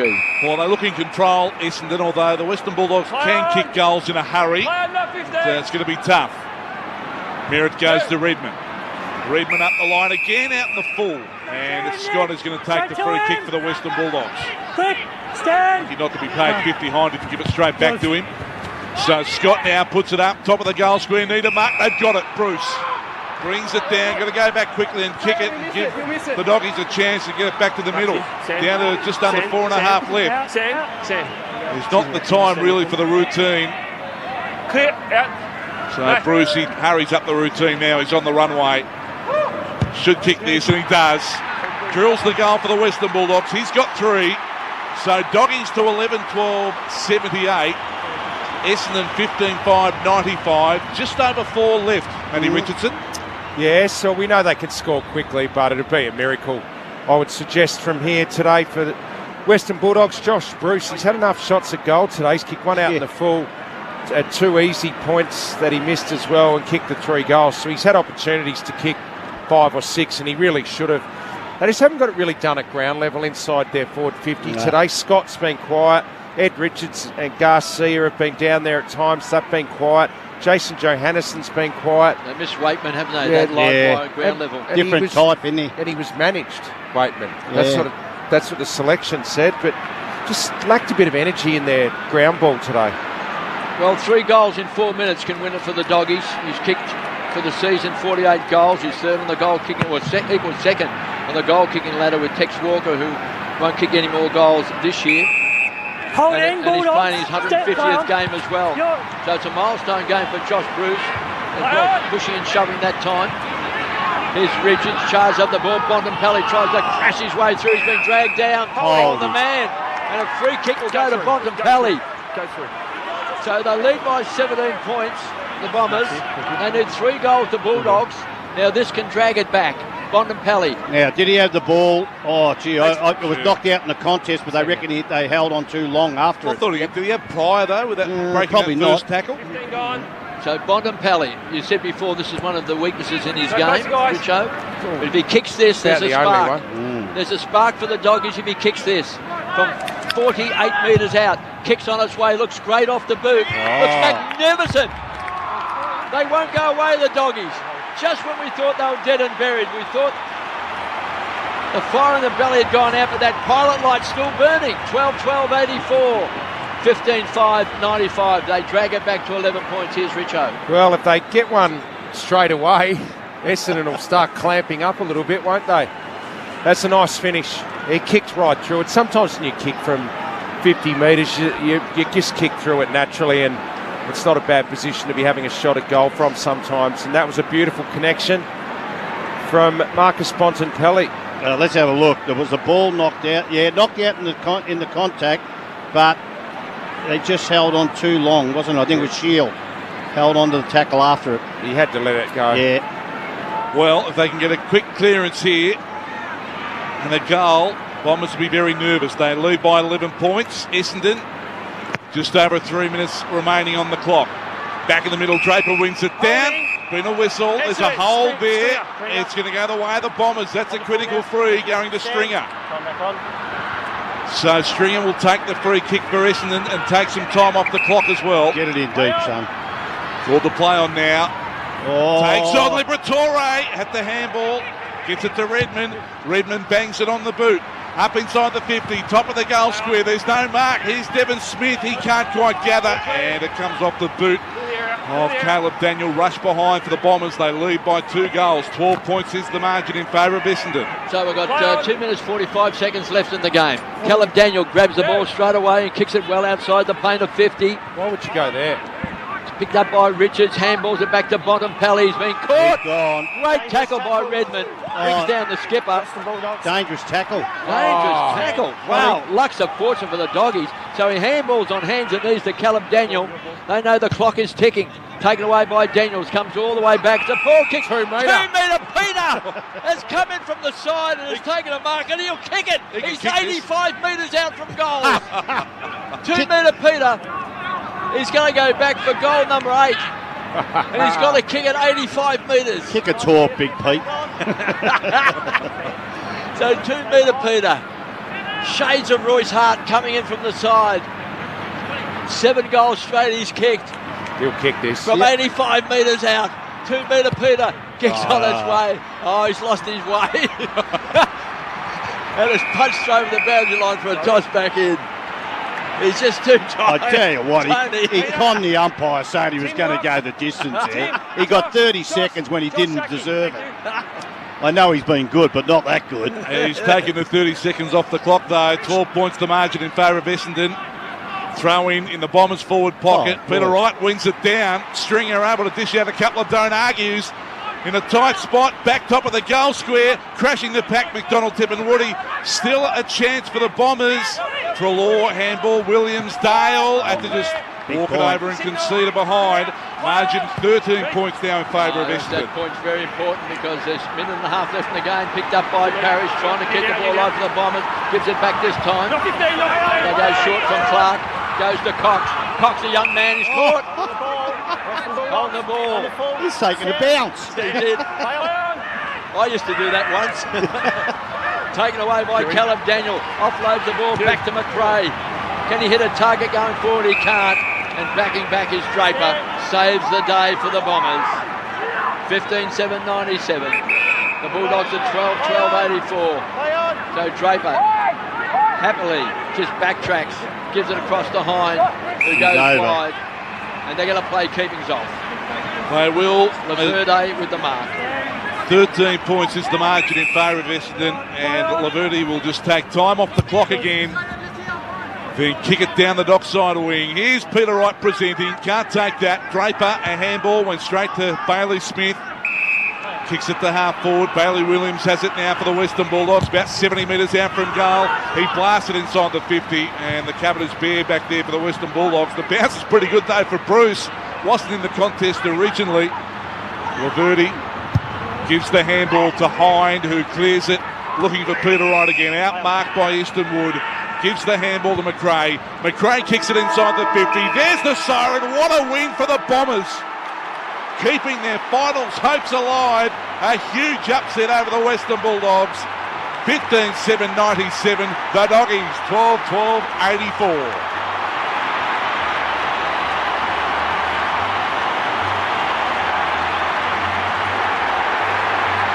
Well, the Doggies led by 13 at quarter time. The Bombers got out to a 3-point lead at half time and they went on with the job as well. They led by 11 points at three-quarter time. Josh Bruce is down too, so we might...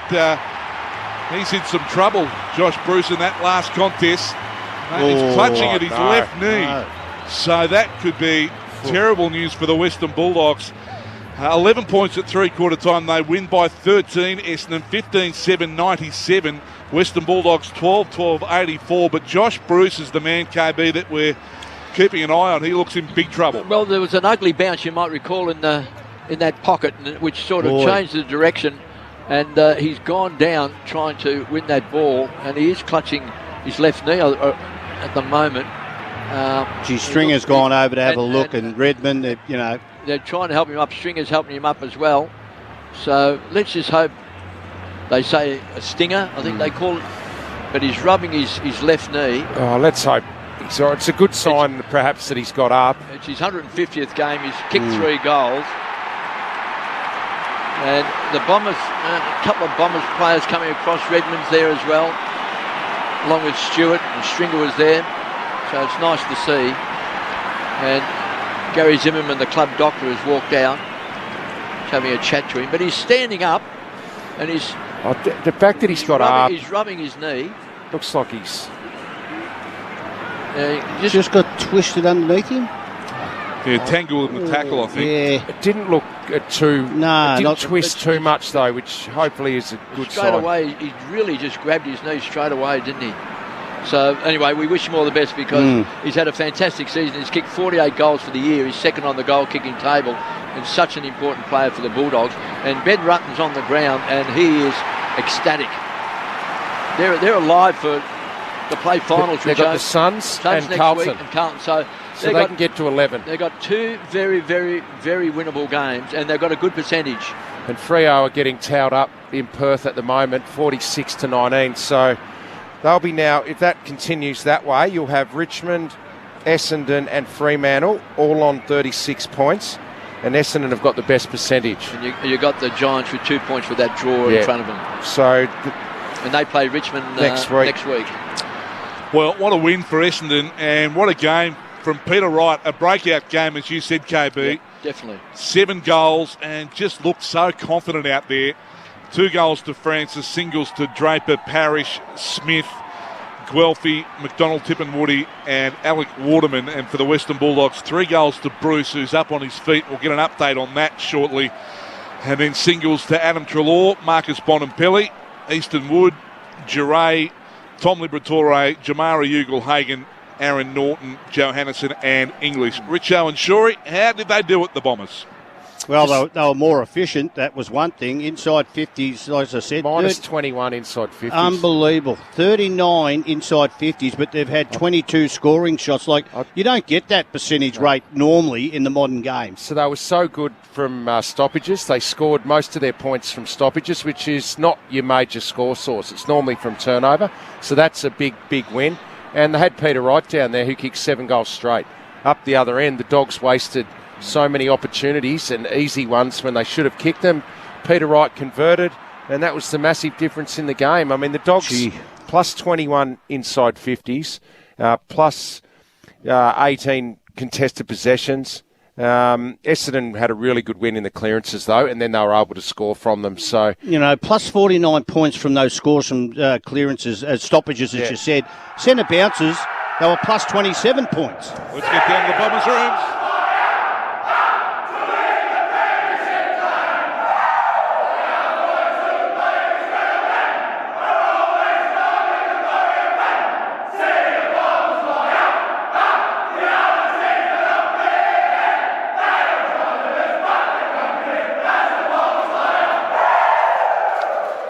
Great win for the Bombers, and Essendon in 9th spot. They've got a good percentage as well, so 36 points and 103.4 percentage.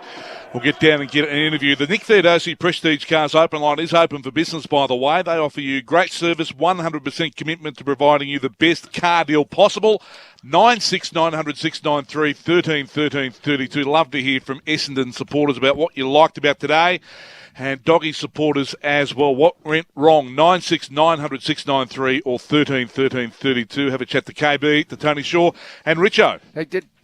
The West Coast Eagles aren't safe either at the moment. I mean, their percentage is only 95, and they've got Freo, they've got Melbourne, they've got Freo, and in the last round, they've got to go to Brisbane if the footy's back on in Brisbane at that point. So There's 2 spots up for grabs in that final 8. There's no doubt about that. So that game, as you mentioned, over in the West, and Brisbane Lions comfortably in front by 27 points, 7-5-47 to Fremantle 3-2-20 with 10 and a half minutes remaining in the second quarter over there at Optus Stadium. 96 900 693 13 13 32 is the phone number if you like to have a chat. The Bombers a big win today by 13 points. It is hard to believe, KB, you made mention of it a few times, that Peter Wright could not get a game for the Gold Coast. He was available for all of the year. I think he was emergency 2 or 3 times. And Essendon got him with a 4th round pick. They did. And there was a time there at Gold Coast when it was Tom Lynch and Peter Wright. Yep. And everyone was saying, this is going to be one heck of a forward line. Yep. Obviously, Tom Lynch leaves and goes to Richmond. Peter Wright couldn't get a game and has left and gone to Essendon and kicked 7 goals today. So, again, what might have been for the Gold Coast Suns? Well, you and I caught a lot of games up there at Metricon in the early days, Matty, of the Gold Coast Suns. So we saw a fair bit of a young Peter Wright then, and we saw him, take marks and go back from 50, 60 metres out and kick goals. But, he's just a young player making his way in the game. But I'm not quite certain. Look, obviously he's had some sort of injuries last year, but I know he was an emergency on several occasions. And let's face it, last year, they weren't winning a lot of games, the Gold Coast Suns, and I don't know why he never got a game, why they just didn't throw him into the side as a young person, even to say we've got faith in you, we want you to stay, because, you don't find too many guys at 203 centimetres who can kick the ball like he can, who's as athletic as what he is, to just let him go. And you put in the first, he was number 8 pick in 2014, number 8 pick. A lot of people, I remember at the time, a lot of people thought he may even go number 1, that he was that good as a young kid. But the Bombers have done a fantastic job in getting him and restoring his confidence. That's what I've always thought with him, KB. I just thought, look at you, and you've just talked about how athletic and his height and his skill level for a big man, and you just thought, it has to be a confidence thing. Like he just maybe wasn't getting to enough confidence and doesn't believe. That'll give him huge belief. Yeah, was he fit enough though? That at the goal? Because I think they used to call him Baby Huey in a funny, trying to be funny, because he had a lot of puppy fat on. But he looks like now that he's really matured into a body, and that happens with ruckman, or ruckman or key forward. Sometimes they take a bit longer to mature, but gee, it's a weapon when you're that height and that kicking. That was one of the best displays of kicking for goal that I've seen for a long time. And I just think he's at the age now as a key forward where you really do start coming into your own. You feel your strongest, 25, 26, and you've been around long enough, you're starting to learn, everything about the game. So, they're going to get some advantage in the next few years out of Peter, you would think. He's 24 years of age. Yeah. I reckon 25 as a key forward, you just go, physically I'm there now, I'm at the strongest. He wanted the ball today, didn't he? Yeah. He wanted to take his shots, and as you said, it was a goal-kicking masterclass from Peter Wright. 96900 693 13 13 32. We'll get down to the Bombers' rooms in a moment, but Rob from Footscray first up wants to have a chat about the Doggies. G'day, Rob. Good evening, guys. How are you today? I'm very disappointed with my Footscray today, but you there, Tony Shaw? Yep, Rob. Yeah, Choco's got to be the man for your mob, Collingwood, doesn't he? He's in there. He'll be in there. I think, one thing about it, he'll sell himself really well, Choco. He's a premiership coach, and he's been around for a while. He works brilliantly with players, so the player relationship part of it, that's one of his greatest strengths. So, no, he'll be in there, but there's a number of too. There's probably 3 or 4 now. Does he want the job, Choco? Has he interviewed? I'm not sure. And I think he'd want the job. Choco, he just wants to coach. Yeah, he does. He wouldn't knock it back. No. Peter Wright will join us. He's 5 minutes away. Just on Footscray, I mean, did they lose any fans today? What's the chink in the armour? I think the Dogs, Geelong dropped a game this week, beaten by GWS, and Western Bulldogs have now lost one. Just they had an off day. They missed easy goals, and their defending from stoppage was really poor. But from the centre square, they did get exposed a bit defensively when it's the one-on-one inside forward 50.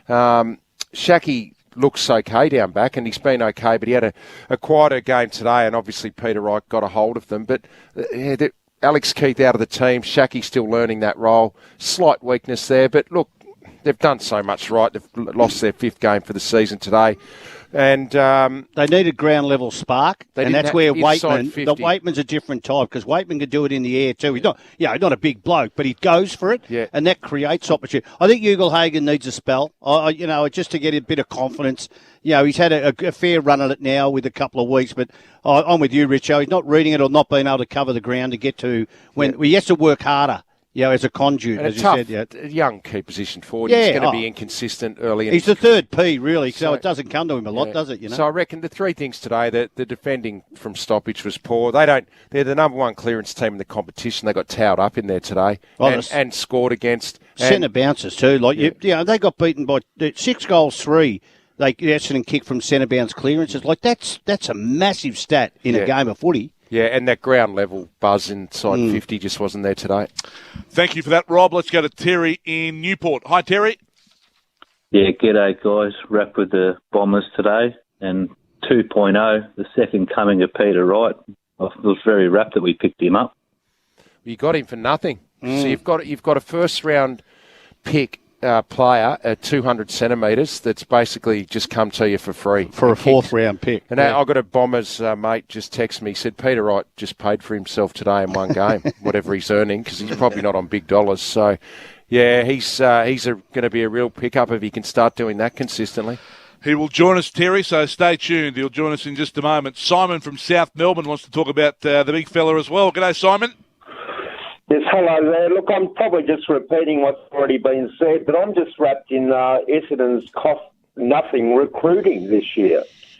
Not only Peter, but Hind, Waterman. He's had a good 12 months, Adrian Dodoro. No, you're absolutely spot on there. When You'd you have can a bit of swagger about him. When you can pick up players that play influential roles in your side, and they haven't cost you anything in terms of what you had to give up in terms of you draft picked up picks or other players. Jones in the draft. Not costing you a fortune Jones at the same time. Year. I think Cox. Adrian Dodoro's got to take a bow. And I think the other thing is Jake Stringer and his change in body and fitness, and he was critical today out of the middle when they needed a goal. He got several centre clearances, Jake Stringer. He's very hard to tackle. Yeah, no, sure. Look, whether they make it this year or they don't, it'd be a bonus final series, because I think next year you Heppel, Langford to come back in. Their list's in pretty good shape, the young talent they have. Well, Peter Wright's going to join us, and I know we've talked about Peter a number of times because we've always sort of had this belief in Peter Wright, and today he's booted 7 goals. Peter, congratulations. What a fantastic performance today. Yeah, no, thanks for having me on. It was obviously having to get it today, but I thought we just played our football 4 quarters, which was really pleasing. We're thinking about why you didn't play a game last year with the Gold Coast Suns. Now, I know you're emergency on a couple of occasions, but it's hard to believe you didn't crack it for a game. Did you have some, defining injuries last year which held you back? Because, I mean, you're in magnificent form at the moment. I mean, that's a game-changing game for you today. Yeah, I think I wasn't injured or anything last year. Just wasn't playing my best football, and obviously had its own challenges through COVID and trying to get games together. So probably last year was a little bit tough to build some form in the reserves, and the boys who were playing some good football. So it was a frustrating year, but obviously you learn your lessons from it, and I'm really happy to be at the Bombers now. Who taught you to kick like a mule? I'll probably credit it to my dad. I reckon I was kicking footy since I was real young. So he always obviously taught me, kept it pretty simple for me, and I've always tried to keep it simple. I think everyone's got their own technique, and as long as you're keeping it simple and find what works for you, that obviously pays off. And Peter, tell us about your fitness levels, your aerobic ability. I feel like you're covering the ground as well as you ever have, and your confidence levels. So you're into your mid-20s now, and do you just feel like you belong in the game a little bit more now with your actual confidence when you walk out on the ground? Yeah, I think this year's been a lot about just trying to build some consistent footy, and I feel like my back half of the year has definitely been able to do that. Physically I'm feeling pretty good. Obviously, the more games you play, the more you get that match fitness up, and I'm just happy that the body's holding up for me at the moment, and I can back up week to week, and I'm just loving playing with a bit of continuity. And you would have been thrilled with the guys up the ground today. You've beaten the number one stoppage team in the competition by 16 clearances, and you're really able to score from those today. That's some really good work with a couple of rounds to go and a final spot up for grabs. Yeah, I thought the boys inside today were huge. Obviously, Sammy Draper, big physical brute in the ruck for us, and then with Jakey Stringer, Zach Merritt, Parrish, and we've got some good mix through there with Sheely as well and a few boys. So to take it up to them, that was obviously the real key point of the game for us, was to pressure them and be really strong inside. And they did that, and then when we moved the ball forward, it was off the line, and that's the only way you can really get on top of them. So really happy with the boys inside for sure. Peter Wright has joined us on 3RW Football. Peter, Richo mentioned before that you were a fourth-round draft pick. What other clubs spoke to you before the draft? And I take it the Bombers had a bit of a chat to you. Did any other club? Yeah. So through the trade last year, you're talking about? Yeah, the fourth-round pick they traded. Fourth-round pick, yeah. Yeah. Essendon were probably the one that was showed the most interest in early, and last year I was really just keen to get to a footy club where I felt valued and that I felt really wanted me, and from really early they were really big on that. And since I've obviously got here working with Truck and Dan Jordan, our forwards coach, that's been huge for me in my development, and I guess, week to week they're just really consistent with their messaging, and that's what I really saw from them through that period last year, and couldn't be happy with where I've ended up, and love it here and love the boys. Peter, when the Western Bulldogs win, they really throw the ball around by hand at the contest, and you did beat them in that areas in clearances. Was that sort of part of the build-up to the game to say, how did you go about stopping that? What was the idea behind it? Yeah, that's definitely the key to beating them. They're the best in the comp with their hands, so we're really big on that pressure out from the stoppage and not collapsing in from the corridor, because we find that they feed back and then come through the corridor, and so we were trying to blitz out from the stoppage and our outside layer held their width and force them back down the line. And we think we're a really good contest side when we can force teams long, and we back our balancing around the contest. So I thought the mids and method that they pressured with today was huge. Well, Peter, a big win for the Bombers, keeping your finals hopes alive. So you're right in the mix now in ninth, and a huge breakout game for yourself, mate. Congratulations on all fronts, and many thanks for your time. Thank you. I appreciate it, guys. Cheers. Peter Wright, a 7-goal haul leading Essendon to victory over the ladder leaders Western Bulldogs by 13 points, 15-7-97, the Doggies 12-12-84. We might get your votes, Richo, before we take a break and swing into some other matters for the 3AW Player of the Year. Yes, okay, I gave one vote to Darcy Parrish today, had 9 clearances again, 28 disposals. I gave 2 to Jack McRae. Just keeps getting the footy. Nearly had 40 again. 38 disposals, 10 clearances, and just racks it up. 3 to Marcus Bontempelli. Hit the scoreboard again. Had 34 disposals. 4 to Zach Merritt. He just keeps running and keeps getting the footy. And Peter Wright, obviously. He's got the 5. Too easy, wasn't it? He gets the 5 votes. Now, we like to put a few things on the agenda on a Sunday night and have a bit of fun, Richo. So what do we want to talk about tonight? What do you want to know from our listeners? One thing we noticed last week with Scrimshaw, or we've noticed ever since he walked onto the ground, he just looks like Grant Birchall and plays like him. He's a dead ringer in how he runs and how he kicks the ball, plays the same position. So we just got thinking about that. And who did you mimic as a kid? As in the backyard, everyone mimicked someone as a kid. And I love Disco Roach, so I used to get out there and take speckies in the yard and on the couch and mimic Disco Roach. So just thought we'd see who some of our listeners mimicked. Who did you mimic? Maybe you changed your appearance to look like a player. I can remember when Chris Judd was at his... You mimicked Chris Judd? No. I remember when Chris Judd was at his zenith. A lot of kids were wearing shoulder strapping. And the same with Duck Carey as well. Ah. And a lot of kids now at Auskick, they all want the mullet like Bailey Smith. They all want that, and Draper. Draper? Yeah. And the other one too, I can remember... What do you call that haircut? It's a mullet. It's a mullet. Yeah, mullet. But with the shaved sides. Yeah, not shaved good. sides and a mullet. So you go into the barber and you say, shaved sides and mullet. Yeah, well, you got to grow the back first, then get it... Well, that was always a problem. I can remember when James Herb was I hit a hurdle straight away. James Herb was going around. A lot of kids were licking their fingers as well. Matty Lloyd. Throw the grass. Throwing the grass up. So who did you mimic as a kid? Who did you change, maybe change your appearance for? We have the Spinalese pillow to give away. Neck pain, headaches, snoring, or just need a good night's sleep, get yourself a Spinal Ease pillow, spinalease.com.au. And Matty, an extension of that might be, who did you mimic, but why didn't it work? Well, I certainly didn't kick it like Disco Roach. Well, I didn't kick it like Daryl Baldock either. That's who you mimicked. Yeah, I love Daryl Baldock. Yeah. 96900 693 13 13 32. Who did you mimic? We'll take your calls after the break. It was the Bombers by 13 points. KB, who did you mimic, by the way? Herb Henderson. Herbie, you did that's too. right, the Yes. Footscray. Yeah. Number 25. Give us a buzz, 96900 693 13 13 32. It was the Bombers by 13 over the Western Bulldogs. For McDonald's, 3AW is football. In these extremely challenging times, 3AW is here. Here to share your stories and offer support and solidarity. We'll do our best to help you through all this with the latest information, the facts. This is uncharted territory, but together we will face every challenge. As this crisis unfolds, we must isolate to reduce the risk of infection. But we must also stay connected. Maintain a sense of community. There is still a place where people can gather in large numbers. It's called radio. Melbourne's 3AW. We're here.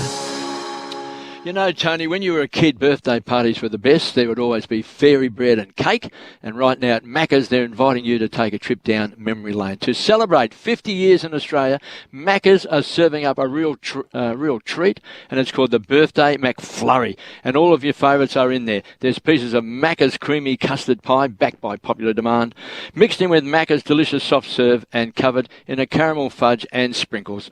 That'll get your taste buds dancing there, Tony. The Birthday McFlurry is only available for a limited time only. You don't want to miss out, so get into Macca's now and celebrate like it's 1971.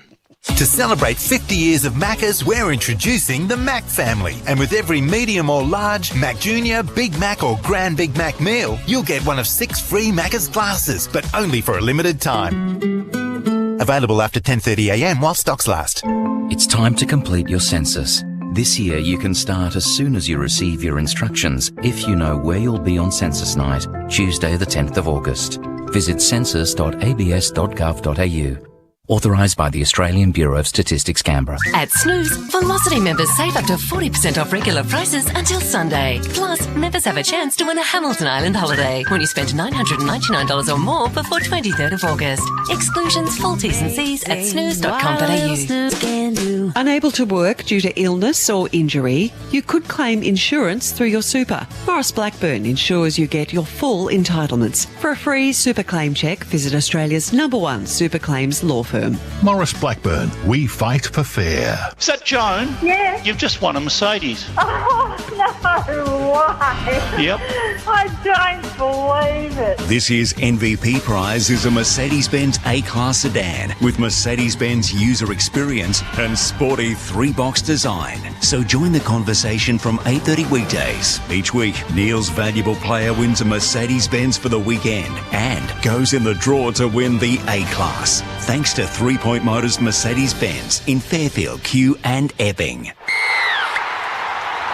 Some same-game multis decrease the odds on certain legs, reducing your potential returns. But with Top Sport's same-game multi, you'll get the most competitive multiple for every leg, so you actually win what you're expecting to win. So if you want to get the top odds every time, bet with Top Sport. Visit topsport.com.au. Top Sport. Feel the excitement. Gamble responsibly. Keep your home warm this winter. Get Magnetite fitted to your windows and reduce energy costs by up to 60%. Magnetite is retrofit double glazing, not a film. Visit magnetite.com.au. Magnetite. Go back and line up from 45. Go with it, KB. Just say he couldn't hit the barn. He's got no chance. He's got 2 metre pit. I used to think he was the straightest kick in the game, but I reckon he's deteriorated badly in the last week, particularly in about the last 45 minutes. Oh, I hope he kicks He's it. got no chance whatsoever. He'd be lucky to get the ball to hit his foot. Here's Peter Wright. It's on its way. It's looking pretty good. He's kicked it. He has kicked it, Peter Wright. Well, if you've just joined us, the reason we did that is because KB put the moz on a few players early on and said they were great kicks, a great set shot, and we thought we'd do the opposite, and it worked. The old George Costanza. Do the opposite, And it works. And he kicked 7 goals straight. That's right. Didn't look like missing one. He flushed every single one of them. We're giving away the Spinal Ease pillow. Neck pain, headaches, snoring, or just need a great night's sleep. Get yourself a Spinal Ease pillow, spinaleze.com.au. And who you mimicked as a kid? What footballer did you mimic? Can I just ask Tony Shaw before we go to our callers, why Daryl Baldock? You didn't barrack for St Kilda as a kid? No, I didn't. I was a Collingwood person, but I just love the way his balance and... Well, you played against him. I didn't play against him. I'm not that old. No Collingwood player that you sort of liked? Yeah, I love Barry Price. I love the Richardson brothers. But I just watched the way that he tapped the ball to himself and keep players off. And as you know, he was, 5'10", and played centre-half forward. But when he was on ball, he was just magical. Was he a good mark, Doc? Was he? He I'm not sure. was a good mark. Well, he played centre-half forward. He was a good mark. But his balance was one of those. Centre-half forward, he was pretty roly-poly. He was strongly built, but he had great balance. Yeah. And, playing down Moorabbin, a lot of muddy grounds and things like that, he had great balance in the mud. Didn't fall over, No. But, he could lead for the ball. But he could take a strong mark. See, in our era, the middle of Moorabbin was muddy even through a drought. Yeah. Well, they had the Mary Creek soil for the cricket wickets, and the curator used to put the sprinklers on because they didn't have a fast midfield. Yeah. They just were slow and it happened everywhere, didn't it? In the middle of a drought. They reckon when Ian Stewart was the secretary down there, when Stewie took over down in St Kilda, that one day they were playing somebody and he just put the sprinkler on around about 8 o'clock at night and just let it go for 15 hours before they turned it off. And the helicopter landing point was in the rooms because the holes in the roof that you had to go in. It was the worst club rooms that you'd ever have in the history of the game. Yeah, very good. 96900 693 13 13 32. Tony in Warrnambool, who did you mimic, Tone? Good evening, guys. Thanks again for a great call. You are the highlight of the week, so thanks very much. When I was a kid, I was a fairly short, as I still am, but rather large kid back in the early 70s, and I used to walk from my house in South Melbourne Middle Park, and I used to wear my long-sleeve Collingwood Guernsey, and I was always a torpedo man, like Colin Tully and Wayne Richardson, but I used to kick the Peter McKenna drop punts, and I can tell you one memory I have, in the old Middle Park Oval, when you go down the underpass where the train is, and you'd see the oval there was one time I was 25 metres out on behind the boundary lines, right next to the fence there, kicked the drop punt, and it went through, and that's like nearly 50 years ago. So my idol and the person I modelled my kicking with drop punts was Peter McKenna. Oh, the greatest drop punt kick the game has ever seen. I'll say that, KB, and that's not biased. No, I agree with you. I think today in the paper, John Anderson's got a column with Peter McKenna, and being celebrated. I think it's 50 years since he kicked 100 goals. Oh, what a star he was. Because Lockett was pretty good on the drop punt. I'm telling you, Macca... Like I said, I used to be in the social club and you could not see daylight and none of this curving it one way and reverse swing. He just barreled it and it was just magnificent. Tony, good memories there. Let's go to Paul in Eltham. Paul, who did you mimic as a kid? Hi guys. Sure, I grew up in Thornbury, so I'm a Pies man. Yeah. I was a huge Stan Magro fan, mate. So I used to go and stand in the outer at Vic Park, watch Stan Man play. Stan always used to walk with a bit of a bow leg, so I developed that. I thought that's and the other thing I did, boys, which you'll laugh, is that I was a hack footballer, but we used to play at Thornbury High. We'd go and play. Remember, Stan always used to do the smothers. Sure, I don't know if you remember. He'd dive full length and smother off the boot. Well, I tell you what, the number of times I did that and got kicked in the head was, but I lived to tell the tale, but Stan the man was the one for me. Well, we always used to say to Stan, we said, where'd you park your horse today before the game? Bow legs. But he could, one of the greatest tacklers of all time. And Stan was a really good midfielder, but everybody remembers him as a back pocket player. He played in the centre, I reckon, in the grand final. He did too. They lost to Carlton. 79? I think 81. 79. 79, I think. He played in the centre. There you go, Stan. I've just broken out in a sweat because you mentioned Stan Magro. He's scared the daylights out of me. And he's renowned for that big hit he did on Alex Jezelenko out at Princes Park. He just, massive hit. I had dinner got invited to the MCC one night about 2 years ago, just before COVID hit. And I'm sitting down to have my dinner, and I get this tap on the shoulder, and it's Stan. He's on the next table behind me. All night I was just sitting there sweating. I was sweating. Well, there you go. He's Paul, a great person, Stan. Paul changed his walk because of Stan. That's pretty good. That's very good. That is good. Brad's in Eltham. Hi, Brad. You there, Brad? You got Brad from Strathmore. Oh, from Strathmore. Sorry, Brad. Listen, I've never had a crook ankle in my life, let alone two, but when I was younger, I used to run around with the elastic ankle supports over the top of my socks you'd buy from the chemist. Mum and Dad bought them for me, mimicking Peter Moore and Len Thompson. Oh, boy. Well, the theory back then was that if you could wear those white anklets, you had a good chance of winning the Brownlow medal. Is that right? Because remember they reckon they caught the attention of the umpire. Yeah. Keith Gregg wore them. Yes, he did. Yeah. He did. Peter Eakins was big. He played centre back for Collingwood, came from WA. He wore them. Yes, he won a medal. At the Australian Sandover? No. Was it one of the when the carnival medal. Carnival medal, yeah. The Tassie medal, I think they call it, the Tassie medal. I always wanted to get, I could never find them in Tassie in any of the sports stores, but I always wanted to get the yellow boots, because in the early 80s KB, a lot of the Richmond players wore the yellow boots with the black Puma or the black Adidas stripes on them.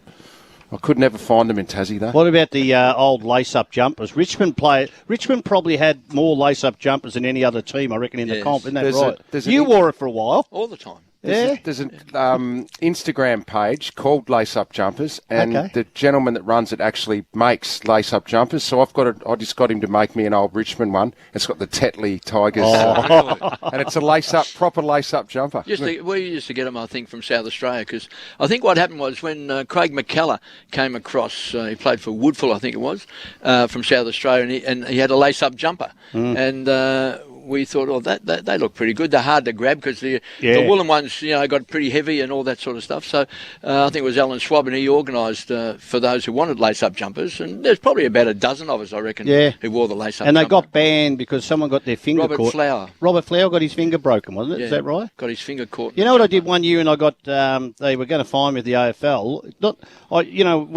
We played in wet weather, but we had the long sleeve. So what I decided was the long sleeve got too wet and became too heavy. I cut it up just above my elbow, and I put the cuff down the bottom of the long sleeve on the elbow. So it's just above the elbow. So I sort of made up my own jumper in a way. A three-quarter. And the AFL sent me a thing at the time.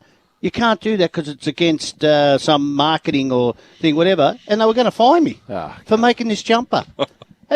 You're an innovator. I know. Well, I just sort of was at that stage. There was a time not that long ago, I'm certain there was a club that got fined because the players' socks were cutting their socks. Their socks. Was it Geelong? Yeah. It might have been Geelong. Someone were wearing short socks, and they said, they got fined for it. Yeah. You're not allowed to. 96900 693 13 13 32. Players that you mimicked as a kid. Thank you for your call, Brad. Let's go to Sophie from Lyndhurst. Hi, Sophie. Yes, good evening, gentlemen. I didn't mimic a football player, but I was called at work, my nickname was Plugger because of my temperament. You got a bit angry, did you? Intimidated? Well, not really. I was just a bit direct with my instructions. So the stall guy calls me, hey, he used to call me, here comes Plugger. Do you remember that time, Sophie? I think he was on crutches, and was it Eddie McGuire? Eddie McGuire, yeah. Came up and asked him a question and annoyed him, so he threw the crutch at him. He did. Threw it like a javelin. He did. Was there any more of an intimidating player out on the ground than Plugger? He just had that. He had that aura and presence about him, and you just weren't sure whether you should say anything to him or go near him. He didn't like me, Plugger. Peter Caven day that he ironed out Peter Caven, the last goal, because he kicked, I think, 10 goals in that game for St Kilda to win, or over 10 to win the game. That's when they come from behind. They came from behind. 12 goals that down, last goal that he kicked at the Paddington end, where the old Swan supporters were, he nearly decapitated a few of those supporters. He deliberately kicked it at them. Yeah. What's the name of the elderly Kenny. Kenny. The grey hair, the white hair. Do you remember that? Yes. If he had that ball had have hit Kenny, he's dead. He wouldn't be here today. No, he's dead. Oh. And then Kenny become his best mate. I know. He did. I think he used to always lead the song up in Sydney. I mean, with COVID, I'm not quite certain what's happened now, but hopefully Kenny's still around. I saw Jude Bolton put a photo up on his Instagram. He went round and visited Kenny recently. Oh, so he's still good on him. He'd be a fair age, Kenny. Yeah, he is. Because Kenny moved from South Melbourne, didn't he, up to support the Swans? He was a big South Melbourne supporter. Sophie, thank you for that. Famous. Let's go to Dave in Melton. Hi, Dave. G'day, boys. How you doing? Good, Dave. Good, Dave. Who did you mimic, Dave? I remember years ago when we used to go to Woolworths and buy those plastic footballs. Yeah, I remember and those. They were hard on the corners, but in the street. Yeah, but in the street, the only kick you could do with them was the Peter Hudson drop kick. They were perfect for it. Yes. They were horrible, those plastic footies. They break your foot, especially on a cold morning. Rock hard. Well, we didn't have plastic footies when I was a kid growing up. We used to have paper footies. Sock footies? Paper footies. Oh, paper footies. Made them out of newspapers, to get the Herald or the Sun as it was in those days, or the Herald. And you'd make fantastic paper footies, with rubber bands around them, and you could kick them a mile and take one-hand screamers. They were fantastic. How did you shape them? You just rolled them up. Yeah. You just rolled them up, and you had them about 8 inches long. 8-9 inches long, and had them about 3 or 4, 5 inches in diameter, and then put the rubber bands around them, and you'd be surprised how long they'd last for. You could kick them; they were fantastic. Big torpedoes. Thank you, Dave, for that. Keep the calls coming. 96900 693 13 13 32. Asking the question: who did you mimic as a kid, Richo? Well, I did Disco Ray. I loved Flea Waitman as well. The Flea until I met him. He's a bit small for you to mimic. Oh, no. Well, when I was little, though, I loved the Flea. He's a great player. Great one of the handballer. greatest players ever to play. Great handballer. What about when you got, just on the footy, while we were on that, what about when you got your first Sharon? I remember when I got my first ever Sharon, and I treated it like a piece of gold, right? You just, I'd put, clean it up. And what about when one of your mates wouldn't kick it straight and it'd scuff up on the road? Oh, you hate that. Oh, gee, you'd get dirty on it. You've just scuffed up my Sharon. Well, we come from a different era because a long way back, and if you had a footy or it was given to you, generally it was an old one, and your dad used to patch it, put patches on it for you, so you get your footy and you might have about 6 leather patches on it, that Dad fixed up, it was just patches everywhere on it, but it was just fantastic. So back in the old, they only had the one ball in an AFL VFL game, didn't they? Yes, that's true. Yeah, and then got heavy sometimes. They got very heavy. Yeah, but you used to have your rallos over the fence at Victoria Park, and I didn't, but you just always handball blokes who kick it over, and they're all, you get 4 a week up. Pitch it and away. Off. Sell them down at the pub, you reckon? No doubt. Tony? Peter's in Pascoe Vale. Hi, Pete. G'day, boys. Is Tony Shaw there? Yeah, Pete. Yeah, Tony, one of the best things that, I'm a Carlton supporter, but one of the best things that came out of Collingwood was when Peter McKenna came to Carlton for 1 year. Yeah, he did. I thought that was a bit of a shame. I like to be a one-club player, but he only played 6 games. Is that right, Pete? Is it? Yeah. I think he played a bit more because it was a beautiful kick for goal. Oh yeah. He came down to Devonport in Tassie after that, and he taught at Our Lady of Lourdes, my primary school. Okay. Yeah, he played for Devonport for 1 year down there. And then I think Pete, did he captain coach Port Melbourne? I'm going to look that up. All right. Port Melbourne, went to Port Melbourne as captain coach maybe. And then he used to drive the limos for some of the politicians, Victorian politicians. Yep, he was a chauffeur. Peter, thank you for that. 96900 693 13 13 32. Players that you mimicked as a kid. Richie in St Albans. Hi, Richie. How you going? Good, Rich. Yeah, mate. Yeah, I used to mimic Peter Dacos when I was a kid. Oh, good one. I used to go across the road from my place. No. Yeah, a bit of a mullet, but I used to go across the road from my place in St Albans. We've got a paddock across the road, and I used to practice the banana kicks from the boundary with my tongue sticking out and everything, and try and get him through those goals, with these posts. He's amazing, wasn't he? He used to do that on every practice run or every warm-up lap that we did.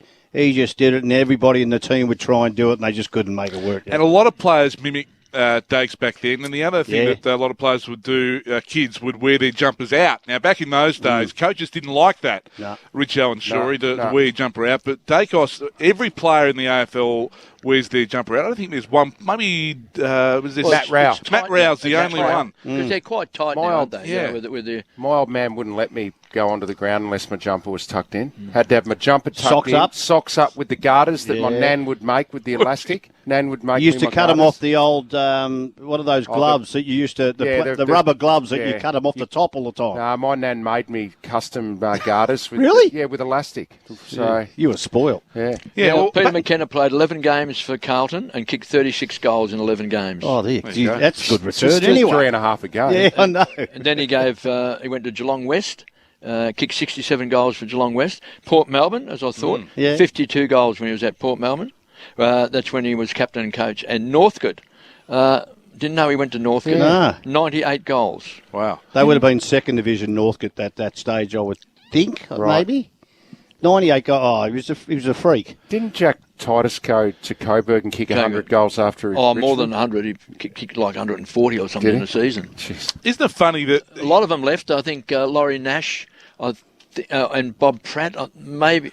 One of them went to Camberwell. I mean, some old VFA people might be able to clarify that. We can look it up. But Laurie Nash and Bob Pratt, they went to VFA clubs as well because they actually got more money playing in the VFA than they actually got playing in the VFL because there was a cult of law in the VFL where everyone got paid exactly the same amount of money.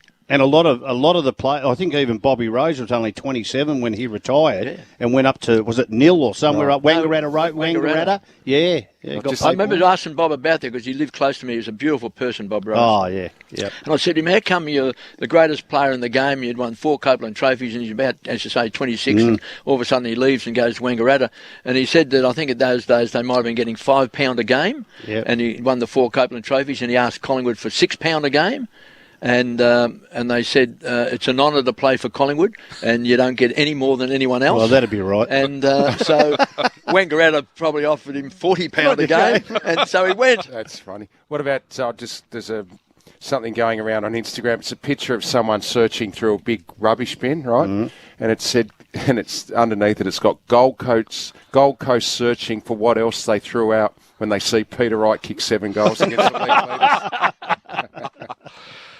Let's go to Brian in Rosebud. Hi, Brian. Hi, mate. We're just talking about your first footy. My dad used to deliver bread with the horse and cart in Thornbury. And back in the early 50s, late 40s and early 50s. And Ross Faulkner had his a factory where he made the footies just at the back of Normanby Avenue there, Shaftesbury Parade or Lewis Street, one of those, in a house. So every year, my dad would go down there at the start of the season, give him a tray of bread, and I'd get a new footy for the year. Oh, beautiful. Wow. Good on your That's Brian. Fantastic. When did the Ross Faulkner footies go out? They used to be used in VFL matches, well, the captain had a choice. They'd bring the Ross Faulkner and the Sheridan to the room. What was the difference? They were a bit pointier. They were pointier. You could kick torps with the Ross Faulkner. But you could harder kick a drop punt. And then you had the Burleys over in WA, and they were even rounder. They were rounder than the Sherrans and the Ross That's another great topic, is some of the equipment. Like, I remember White Diamond. You remember White Diamond boots, KB? I think they had a factory in Collingwood, right opposite Victoria Park, and White Diamond was 4 diamonds, like in a diamond. And, some of the equipment we used to use. Jack Titus, he retired in 1947, following his retirement, Titus, he served on the Richmond Committee from 1944 onwards, and he was there when I first started, and of course took over as my second coach. Mid-season in 1947, the seconds were caught short and needed an extra player. He was 39 years of age at the time, Titus, on the Richmond board, so he stepped up and played the one game and kicked 12 goals. And then he retired from playing for the last time. Well, if you want to talk about your first footy or your first pair of footy boots and where you got them from, we'd love to reminisce. At 96900 693 13 13 32, we've still got the Spinal Ease pillow to give away. We'll take some more calls after the break. Let's run through the day's results so far. Earlier today, it was Hawthorn winners over Collingwood by 19 points. The Bombers defeated the Dogs by 13 points. That's a huge result. And at the moment, the Brisbane Lions are doing a number on Fremantle, 66-27 over there in the West, early going in the third quarter. Your calls after the break, 96900 693 13 13 32. For McDonald's, 3AW is football.